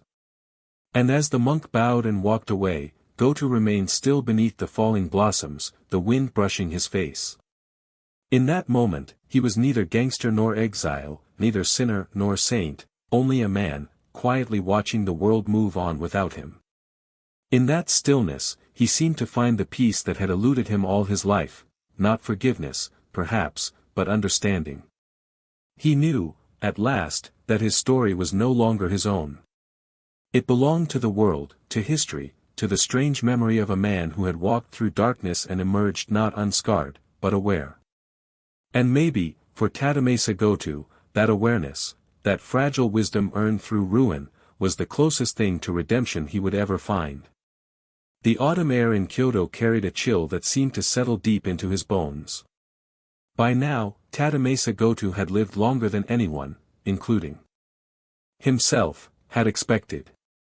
Each day felt like a borrowed fragment of time, a quiet reprieve from the storm he once commanded. His life had slowed to a delicate rhythm, the soft sound of the kettle boiling, the smell of tatami and incense, the weight of silence that filled his small wooden house. He was old, but not fragile, not yet. His back was still straight when he walked, his eyes still sharp, though tired. He wore simple robes now, linen and cotton, the kind a monk might wear. His tattoos peeked faintly through the fabric, faded and ghostly, reminders of a life that no longer fit him. The dragons on his arms seemed to sleep, their colors softened with time, their once fierce faces now almost gentle. To the outside world, Goto had vanished. The Yamaguchi-gumi no longer spoke his name, the police no longer cared. The newspapers had long moved on to new scandals, new villains. Only a handful of journalists and academics still remembered him, the gangster who had once traded his power for survival, who had gone to America and returned a broken man. But for Goto, obscurity was not punishment. It was mercy. In this obscurity, he found a kind of rhythm, one that bordered on meditation. He woke at dawn, swept the temple paths, tended to the garden behind his house. He grew vegetables, plucked weeds, and fed the birds that gathered by the pond. The world of noise and bloodshed had become a world of quiet repetition, and in that repetition, he found meaning. Yet beneath this calm, memories still stirred. Sometimes, as he raked the fallen leaves, he would think of the men he had once commanded, their laughter, their loyalty, their fear. He could still see their faces, the young ones who believed in him, the rivals he destroyed, the friends who died because of him. These memories did not torment him anymore, they simply existed, like ghosts that refused to leave but no longer spoke. One evening, as the sky darkened into violet and gold, he sat with an old Buddhist monk who had become his closest companion. They shared tea in silence for a long while before the monk asked quietly, "Do you ever regret the path you chose?" Goto looked at the monk for a moment, then turned his gaze toward the horizon. "No," he said slowly, "but I regret who I became walking it." The monk nodded, understanding more than Goto had said. In these later years, he spoke often about transformation, how even the darkest life could, in its final stretch, become something useful. The past, he told visitors, is not a chain. It's a teacher. Pain makes a man honest. He no longer glorified his former self. Instead, he dissected that man, the arrogance, the hunger for control, the blindness that comes with absolute power. He would tell the young monk stories from his Yakuza years, not as legend, but as caution. They listened intently, not out of awe but out of curiosity, as if hearing an ancient myth about a different species of human. He would describe the rituals, the loyalty ceremonies, the blood oaths. He would speak of betrayal, of violence that solved nothing, of fear mistaken for respect. Then he would smile sadly and say, "We called it honor, but it was only vanity." In the evenings, when the temple bells rang, Goto often lingered by the sound, eyes closed, breathing deeply. "That sound," he said once, "is the only truth. Everything else, names, power, reputation, it all fades before the last bell." Despite his peace, Japan had not forgotten entirely. Occasionally, a journalist would appear, polite and persistent, hoping for one last interview. Goto rarely agreed, but when he did, his words were deliberate, stripped of all bravado. "People think my life was about crime," he told one reporter. "It wasn't. It was about control. And control is the most dangerous illusion of all." When asked about the Yakuza's future, he smiled faintly. "They are businessmen now," he said. "But business without soul becomes greed. The old codes were cruel, but they gave meaning. Now there is only money. That's a different kind of corruption." As the world outside evolved, technology, politics, culture, Goto remained still, as though he existed outside of time. He no longer used phones or television. His world was paper and ink, tea and silence. He filled notebooks with reflections, many of which would never be published. "These words," he wrote once, "are not for the world. They are for the part of me that still listens." One entry read, "When I was feared, I could not sleep. When I was hated, I could not breathe. Now, when no one remembers me, I finally rest." It was not self-pity, but relief, the kind that only comes after a lifetime of noise. He began to withdraw even further, limiting his interactions, speaking less. The monks grew accustomed to seeing him sitting for hours beneath the plum tree, motionless except for the slow rise and fall of his breath. Sometimes, they would find him asleep there, his cane resting beside him, a faint smile on his face. As winter approached, his health began to falter. The long walks tired him, his cough grew harsher. But he refused treatment beyond simple herbal remedies. "I have already borrowed too much time," he said quietly. "It's time to return it." Yet even as death crept closer, he did not fear it. He often told the monks, "To die is not to end, it's to return to the truth. I have lived 1,000 lies. Perhaps death is the first honest thing I'll do." He spoke of wanting a simple funeral, no lavish rites, no grand speeches. "Let the world forget me," he said. "That would be the best justice." But the world, as it often does, had its own plans. When word began to spread that Tadamasa Goto, the once feared Yakuza boss turned hermit, was dying, curiosity returned. Reporters began waiting outside the temple gates. Old associates sent messages, some kind, others cold. There were whispers that even among the Yamaguchi-gumi, a few old men had begun to speak of him again, not with anger, but with reluctant respect. He had, after all, done the impossible, he had survived. And as the last autumn leaves fell across Kyoto's narrow streets, Goto lay on his futon, breathing softly, eyes half open. The monk who sat beside him later said that he looked not afraid, but aware, as if watching something inevitable unfold. When the final breath came, it was quiet, almost gentle. The dragon tattoos across his arms seemed to fade completely, as though the ink itself knew its story had ended. And with that final silence, the man who had once ruled with violence, who had sold his soul to live, who had walked through disgrace into humility, was gone. What remained was not infamy, nor forgiveness, but the faint, enduring question that his life had come to embody: how far would a man go to survive, and what remains of him once he does? After his passing, the news spread slowly, almost reluctantly, as though the world itself wasn't sure what to make of it. Tadamasa Goto was gone. The last breath of an era had slipped quietly into history, without spectacle or ceremony. No gunfire. No headlines. Just silence. It was the kind of ending he might have chosen for himself, quiet, unremarkable, swallowed by time. Yet even in death, Goto's name stirred the shadows. Journalists, former gang members, and curious outsiders began to revisit his story, piecing together fragments of a life that had always lived between myth and fact. At first, only a few Japanese newspapers reported his death. A short column, understated, factual, noted the passing of former Yamaguchi-gumi boss and controversial figure, Tadamasa Goto. But as word reached the international press, the story reignited. The man who had once been called the John Gotti of Japan, the one who had allegedly sold information to the FBI to secure a life-saving liver transplant, was once again being discussed, this time, not with fear, but fascination. For many, he had become more than a criminal figure, he was a paradox. How could a man who embodied the darkest parts of organized crime also spend his final years preaching about compassion, karma, and impermanence?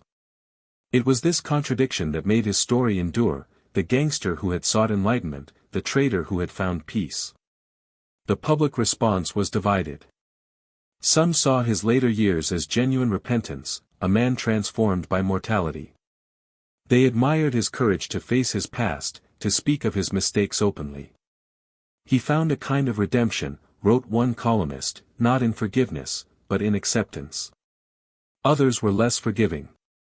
To the families of those who had suffered under the Yakuza's grip, his quiet life in Kyoto was not redemption, it was escape. They saw his spiritual awakening as a convenient disguise for cowardice. "You don't wash off blood with prayer," said one critic, an old Tokyo detective who had spent decades chasing men like Goto. And so, even in death, he remained what he had always been, polarizing, divisive, impossible to define. Among the Yakuza circles, his death was met with mixed emotions. The old guard, those who still remembered his power, murmured in private about his brilliance, his brutality, his cunning. "He was a wolf among wolves," one said quietly during a rare gathering in Kobe. But the younger members, raised in a new Japan that had begun to turn its back on the old codes, barely knew his name. To them, Goto was a relic of a different world, a ghost whose lessons no longer applied. Yet, within the underworld's hidden corners, whispers persisted. Some claimed that his cooperation with the FBI had marked the beginning of the Yakuza's decline, that Goto's betrayal had forced Japan's criminal empire into the light, dismantling the myth of untouchability. Others argued the opposite, that by surviving and outliving his enemies, he had proven that adaptability, not loyalty, was the true code of survival. In the weeks following his death, small tributes began to appear in unexpected places. An anonymous bouquet of white chrysanthemums left at a Kyoto temple. A folded note found at the gates of his old Tokyo residence, reading only, "For the man who never surrendered, even when he did." There were also rumors of a final manuscript, perhaps unfinished, hidden among his belongings. Those close to him knew he had continued writing until the end. Some speculated it was a memoir, others thought it was a philosophical reflection. Whatever it was, it disappeared after his death, never to be published. A monk from his temple later told a journalist that Goto had instructed him to burn his writings after his passing. He said the words were meant for him, not for the world, the monk explained. He wanted his silence to speak louder than his story. And in a way, it did. Because as the years passed, Goto's story began to shift shape. It became less about crime and more about transformation. Less about betrayal and more about consequence. His name appeared in documentaries, books, and online discussions about morality, power, and human duality. College students studied him not as a gangster, but as a symbol of ambition, corruption, survival, and regret. In one university lecture on ethics, a professor summarized his life in a single line: he was a man who traded his soul to live, and spent the rest of his life learning what that meant. Goto's influence lingered in subtle ways. In the temples of Kyoto, where he had once swept the grounds, visitors would occasionally ask the monks about the quiet old man with dragon tattoos. Some monks told the truth. Others smiled and said nothing. His ashes were not interred in a grand family plot. Instead, per his wishes, they were scattered into the Kumo River, the same river whose blossoms he had once watched drift in spring. It was a modest farewell, but one fitting for the man he had become, unbound, untitled, unremembered, at least in the way he once feared to be. And yet, for those who had studied his life, or crossed paths with him, forgetting him proved impossible. He had left an imprint, not through kindness, perhaps, but through the sheer force of existence. The man had lived at the extremes of human experience, and somehow, he had made it back to stillness. In one of his final interviews, Goto had said something that now seemed prophetic: when a man dies, people tell stories about him. But those stories are never about him, they're about themselves. They tell you what they fear, what they admire, what they wish they had the courage to do. The dead don't need stories. The living do. And that was perhaps the essence of Tadamasa Goto's legacy. He had become a mirror, reflecting not just the brutality of organized crime, but the contradictions of the human soul. Ambition and fear. Power and shame. Violence and reflection. In his life, he had played every role: the ruler, the criminal, the exile, the philosopher. In death, he became something rarer, a question. Could a man like that ever truly find peace? There was no clear answer, and perhaps that was the point. The mystery of Tadamasa Goto remained, lingering like smoke in the air, not demanding understanding, only acknowledgement. In Kyoto, near the temple where he had spent his final years, the monks sometimes still speak of him in hushed tones at night. He was not a good man, one said once, but he died searching for goodness. That must count for something. And as the temple bells ring in the distance, echoing across the darkened hills, one can almost imagine his presence, a faint shadow among the trees, watching, listening, finally at peace with the silence that eluded him in life. The world moves on. But somewhere, in the quiet heart of Japan, the legend of Tadamasa Goto still breathes, softer now, stripped of violence and fame, carried only by the wind that whispers through the bamboo at dusk. In the years following Tadamasa Goto's death, the world he once ruled continued to change, and with it, the memory of his name began to blur into myth. The Yakuza of modern Japan were no longer the suited men of the Showa era, standing proudly with slicked-back hair and sharp etiquette. The organization had thinned, fractured, and adapted.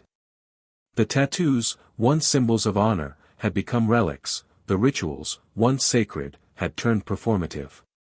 In an age of surveillance, global finance, and digital crime, the Yakuza were no longer feared ghosts of the street, they were businessmen without souls. But among the new generation, there were always whispers about the old guard, men like Goto, who had lived in the twilight between brutality and philosophy. His story persisted not because of his crimes, but because of his contradictions. He was a man who embodied both the apex and decay of Japan's criminal empire, the gangster who outlived the system he once worshipped. Documentaries began to surface, piecing together fragments of his life. In dimly lit studios, narrators spoke softly of his rise through the Yamaguchi-gumi ranks, his rumored liver transplant in the U.S., and the infamous deal with the FBI that forever branded him a traitor in Yakuza circles. They spoke of his exile, his strange transformation into a spiritual recluse, and his writings that blended confession with poetry. The calm rhythm of these retellings gave his story an almost mythic quality, as though Goto had become a character from a Japanese fable, part demon, part monk. Filmmakers and authors began to reinterpret him. One film portrayed him as a tragic antihero, haunted by his choices, trying to atone in the final act of his life. Another novel painted him as a man who faked his own repentance, who wore peace as a disguise. Each interpretation reflected the storyteller more than the man himself, just as Goto had predicted: the dead don't need stories. The living do. Yet among those who had known him, even briefly, the recollections were strangely consistent. They spoke of his calm voice, his deliberate manner of speaking, his unsettling ability to look right through you, not with judgment, but with quiet understanding. They described a man who had once been terrifying, but who in old age seemed to carry his sins like stones, heavy yet necessary. One former Yakuza member, now in his 70s, told a journalist, Goto-san was the last real Oyabun. Not because he was cruel, but because he understood the balance between fear and respect. The young ones now, they only know greed. He, at least, had a philosophy. And it was true. Goto had represented a strange code, a bridge between the samurai ideal and modern corruption. His life had been a study in contradictions, loyalty and betrayal, violence and contemplation, control and surrender. That tension fascinated people long after he was gone. He had become less a man and more a parable, a story whispered to illustrate the cost of ambition and the futility of control. In academic circles, his name began appearing in papers about ethics, leadership, and the psychology of power. Scholars examined his life as a case study in moral transformation. Was his spiritual awakening authentic, or merely the inevitable retreat of a man cornered by his past? One philosopher at Kyoto University summarized him perfectly: Tadamasa Goto lived as if power were a god, until he realized that gods demand sacrifice, and the first offering is always the self. His writings, the few that survived, only deepened the intrigue. Small excerpts appeared in translated form, circulated among students of Japanese history and criminology. The tone of his later essays was meditative, often poetic: the hand that once struck men now plants trees. The difference is not in the act, but in the intent. To harm or to heal, both leave a mark. Another passage read, "A man who builds his life on fear becomes a prisoner of his own legend. The bars are made of silence."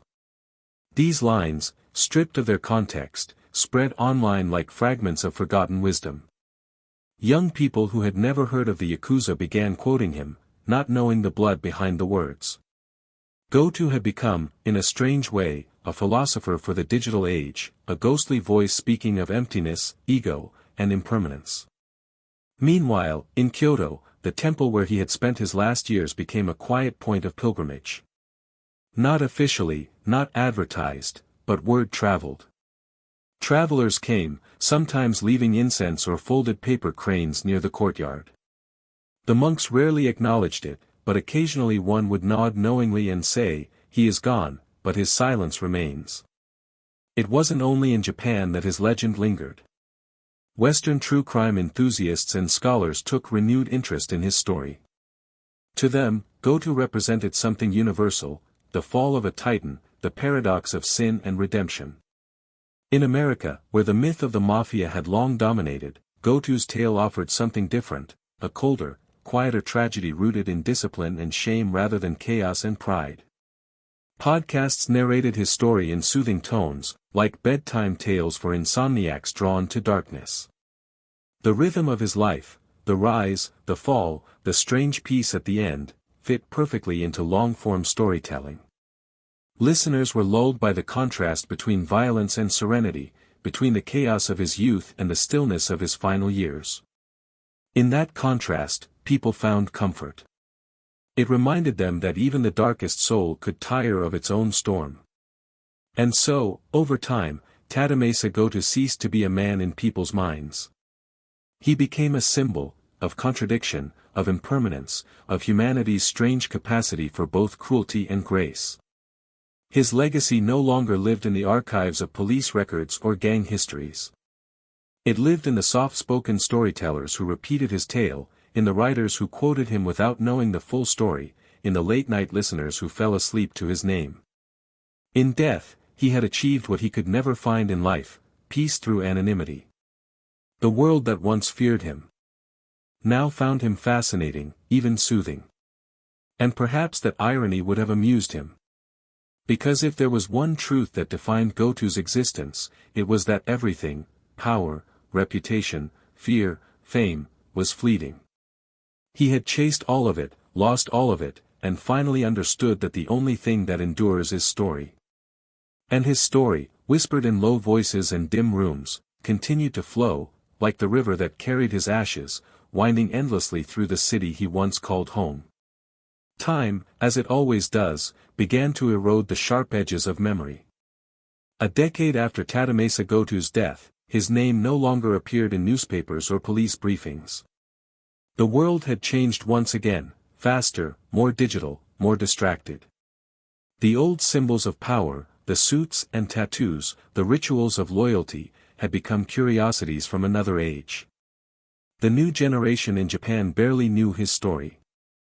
And yet, for those who listened closely, historians, monks, writers, or the few remaining Yakuza veterans, his spirit lingered like the faint aftertaste of smoke in a room long emptied. In Kyoto, the temple where Goto had spent his final years had grown a small reputation as a place of unusual calm. Visitors who arrived seeking peace often remarked on the air there, how still it felt, how the sound of the bamboo seemed to echo longer, as if the space itself remembered something unspoken. The monks never mentioned his name openly, but sometimes, when speaking about impermanence, they would quote his words. "Silence," one monk told a traveler, "is not the absence of noise. It's the sound of understanding." That line, borrowed from Goto's unpublished notes, found its way into books, speeches, even internet posts. People attributed it to poets, philosophers, or anonymous monks. Few knew it came from the mouth of a man once drenched in sin. It was this quiet irony, this merging of violence and wisdom, that made his story endure in strange ways. Goto had become a symbol for the complexity of human nature, the idea that even in the darkest souls, there lies the capacity for reflection. His name, when spoken now, no longer inspired fear or anger. It provoked contemplation. Meanwhile, the Yakuza world continued to fade. The police crackdown had intensified, membership had plummeted. The old families had fractured into fragments, their territories eroded by globalization and technology. The days of swaggering gangsters in dark suits were gone. And yet, among the few who remained loyal to the old codes, Goto's story was whispered as both warning and lament. They would say, "Goto-san taught us that even the strongest man can fall, not because of weakness, but because of time." In one rare documentary filmed many years later, a retired Yamaguchi-gumi member stood before the camera, his hands trembling slightly with age. "People called him a traitor," he said softly. Maybe he was. But he was also the only one who saw the truth, that the old ways were already dying. He didn't destroy the Yakuza. He just outlived it. And in a way, that was true. Goto's cooperation with the FBI, his exile, his final years as a monk, all of it symbolized the disintegration of the myth of invincibility that had once protected the Yakuza. He had torn the mask off, revealing the vulnerability underneath. For that, he was hated by many, but in retrospect, perhaps he was only the first to face what others would later be forced to accept, that no empire lasts forever, and no man can outrun his own reflection. Outside Japan, however, his legend continued to grow. Writers in the West were drawn to him, to his contradictions, his silence, his humanity. True crime podcasts spoke of him not just as a criminal, but as a modern parable. Listeners around the world heard his name late at night, as narrators described the rise and fall of the man who sold his soul to the FBI and found his peace in a temple. The tone was slow, calm, hypnotic, stories told to lull restless minds into reflection rather than fear. In one such episode, a narrator's voice drifted like wind. "Tadamasa Goto was not a good man. But in the end, he became something more important, a mirror. For all of us." The words carried through headphones, across oceans, into the dreams of those who listened. Goto's legacy was no longer confined to the Yakuza or the criminal world. It had become part of a broader human story, the eternal tale of power and loss, pride and surrender, sin and silence. His name was now a metaphor, a poetic symbol used in discussions about ethics, transformation, and the price of survival. There were conferences held in Tokyo and Osaka where criminologists debated whether Goto's later life represented genuine repentance or simply self-preservation. The question never had an answer, but it kept being asked, because in his contradictions, people found themselves reflected. A scholar once wrote, "Goto's tragedy was not that he betrayed others. It was that he finally understood himself." In a quiet corner of Kyoto, the temple maintained a small wooden plaque. It bore no name, no photograph, only a single inscription in delicate brushstrokes: even the tiger must one day learn to bow to the wind.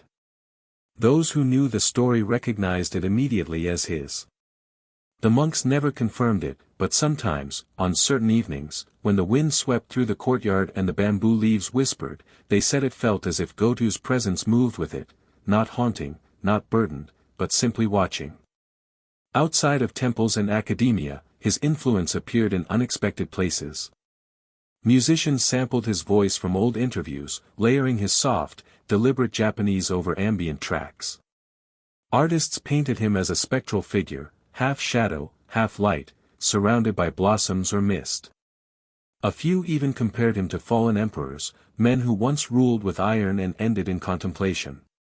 He had become myth, and myths, unlike men, do not age.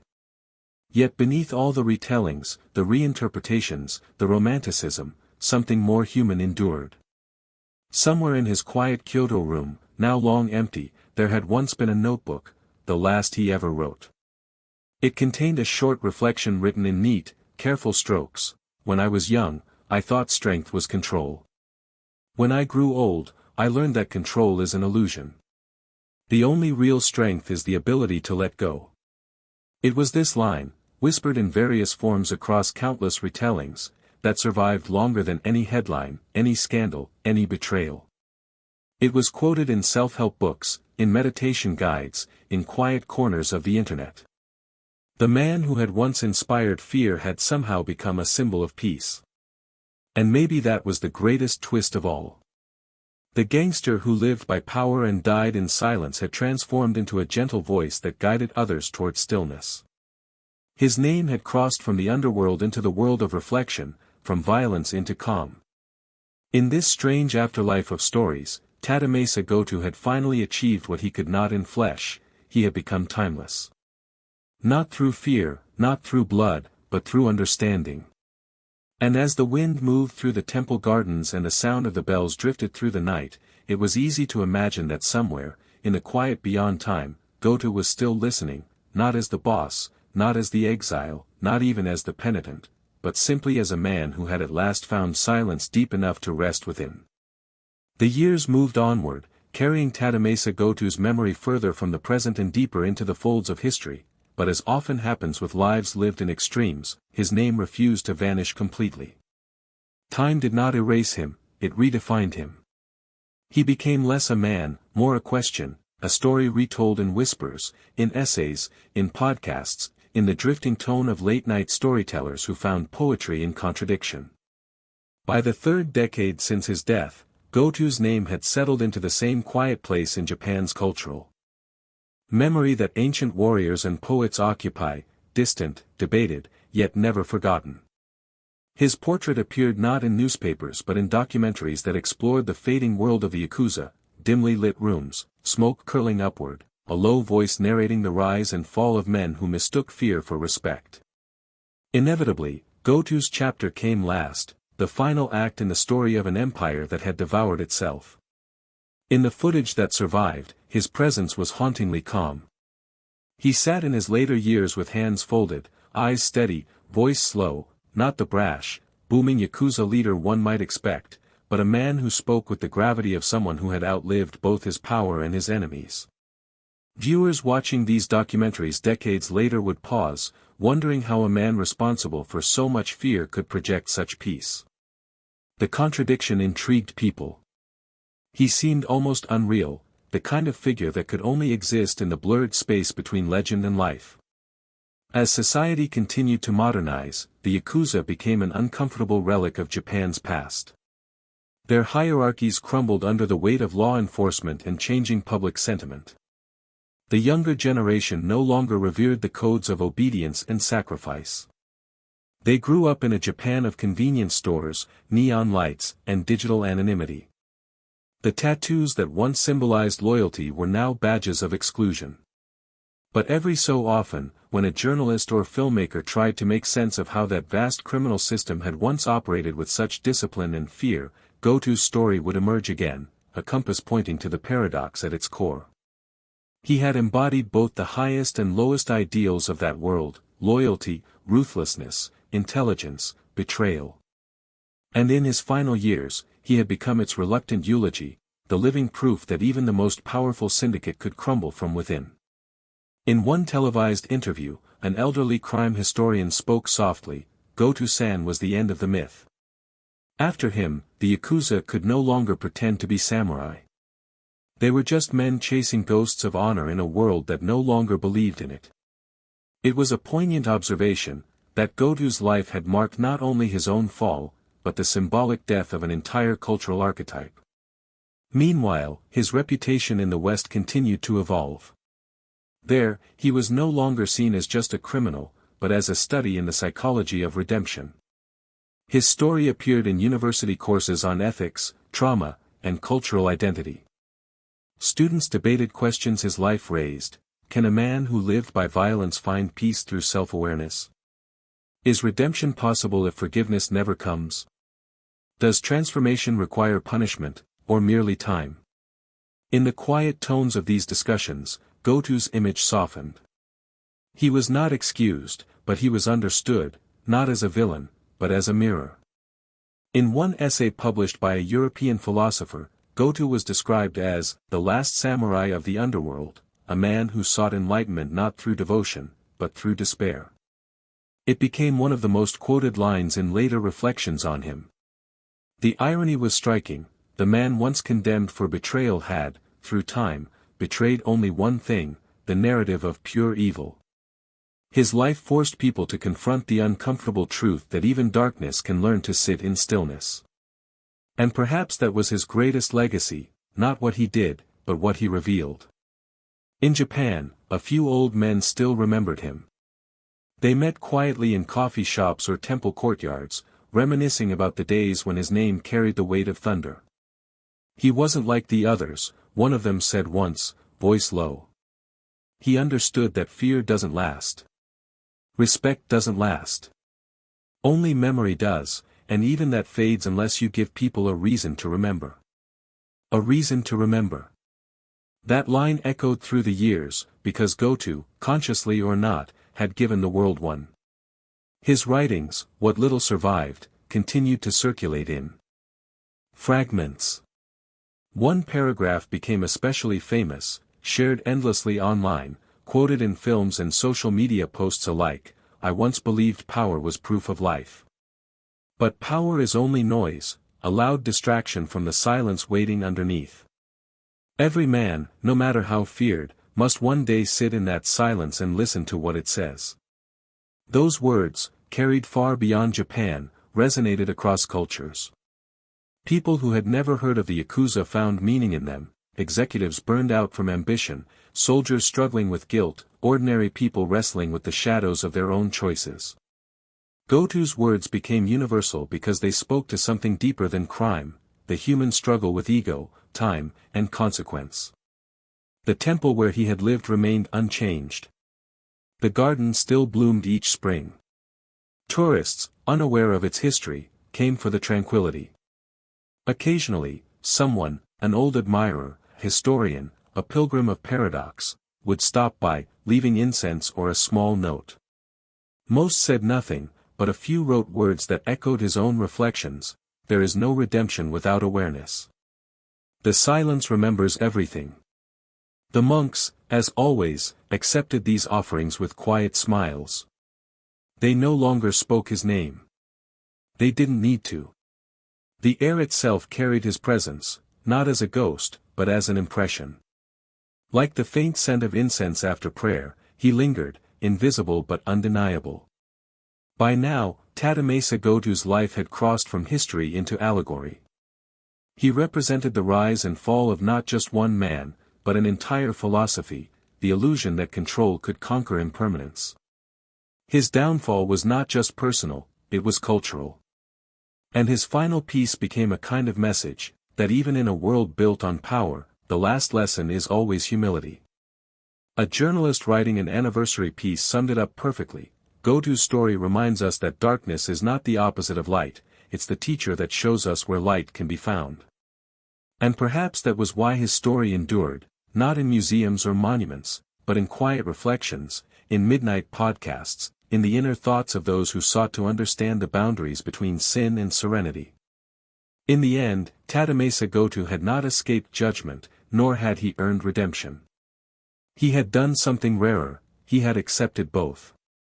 And so, as the seasons turned again over Kyoto and the cherry blossoms fell softly into the river where his ashes had been scattered, the world continued to whisper his name, not in fear, not in reverence, but in quiet wonder.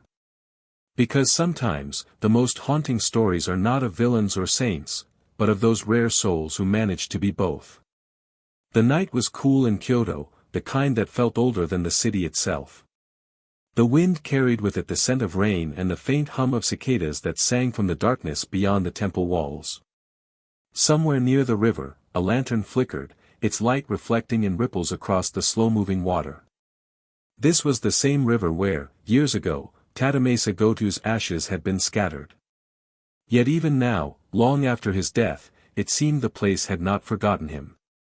The monks who tended the temple rarely spoke of him anymore, but sometimes, when dusk settled and the incense smoke curled upward like memory itself, one of them would pause, gaze at the fading horizon, and whisper a prayer, not for the man Goto had been, but for the soul that had tried, however imperfectly, to find peace. And perhaps that is where every story, no matter how dark or complicated, eventually leads, not to glory, not to punishment, but to the quiet search for peace. Tadamasa Goto's life had been a mirror of extremes. He had walked the path of power, then betrayal, of violence, then reflection. He had risen from the gutters of post-war Japan to sit among its most feared men, only to end his life in solitude, humbled by the silence he once dismissed. His journey was not a tale of triumph or redemption, but of confrontation, a man forced to meet the truth of his own shadow and, in doing so, discover what remained of his humanity. As time passed, his story became more than biography, it became a meditation. A slow, hypnotic rhythm of rise and fall, of noise and quiet, of sin and stillness. Listeners who heard his tale in the soft hours before sleep would often say that something about it felt strangely calming. Perhaps because, beneath the blood and betrayal, there was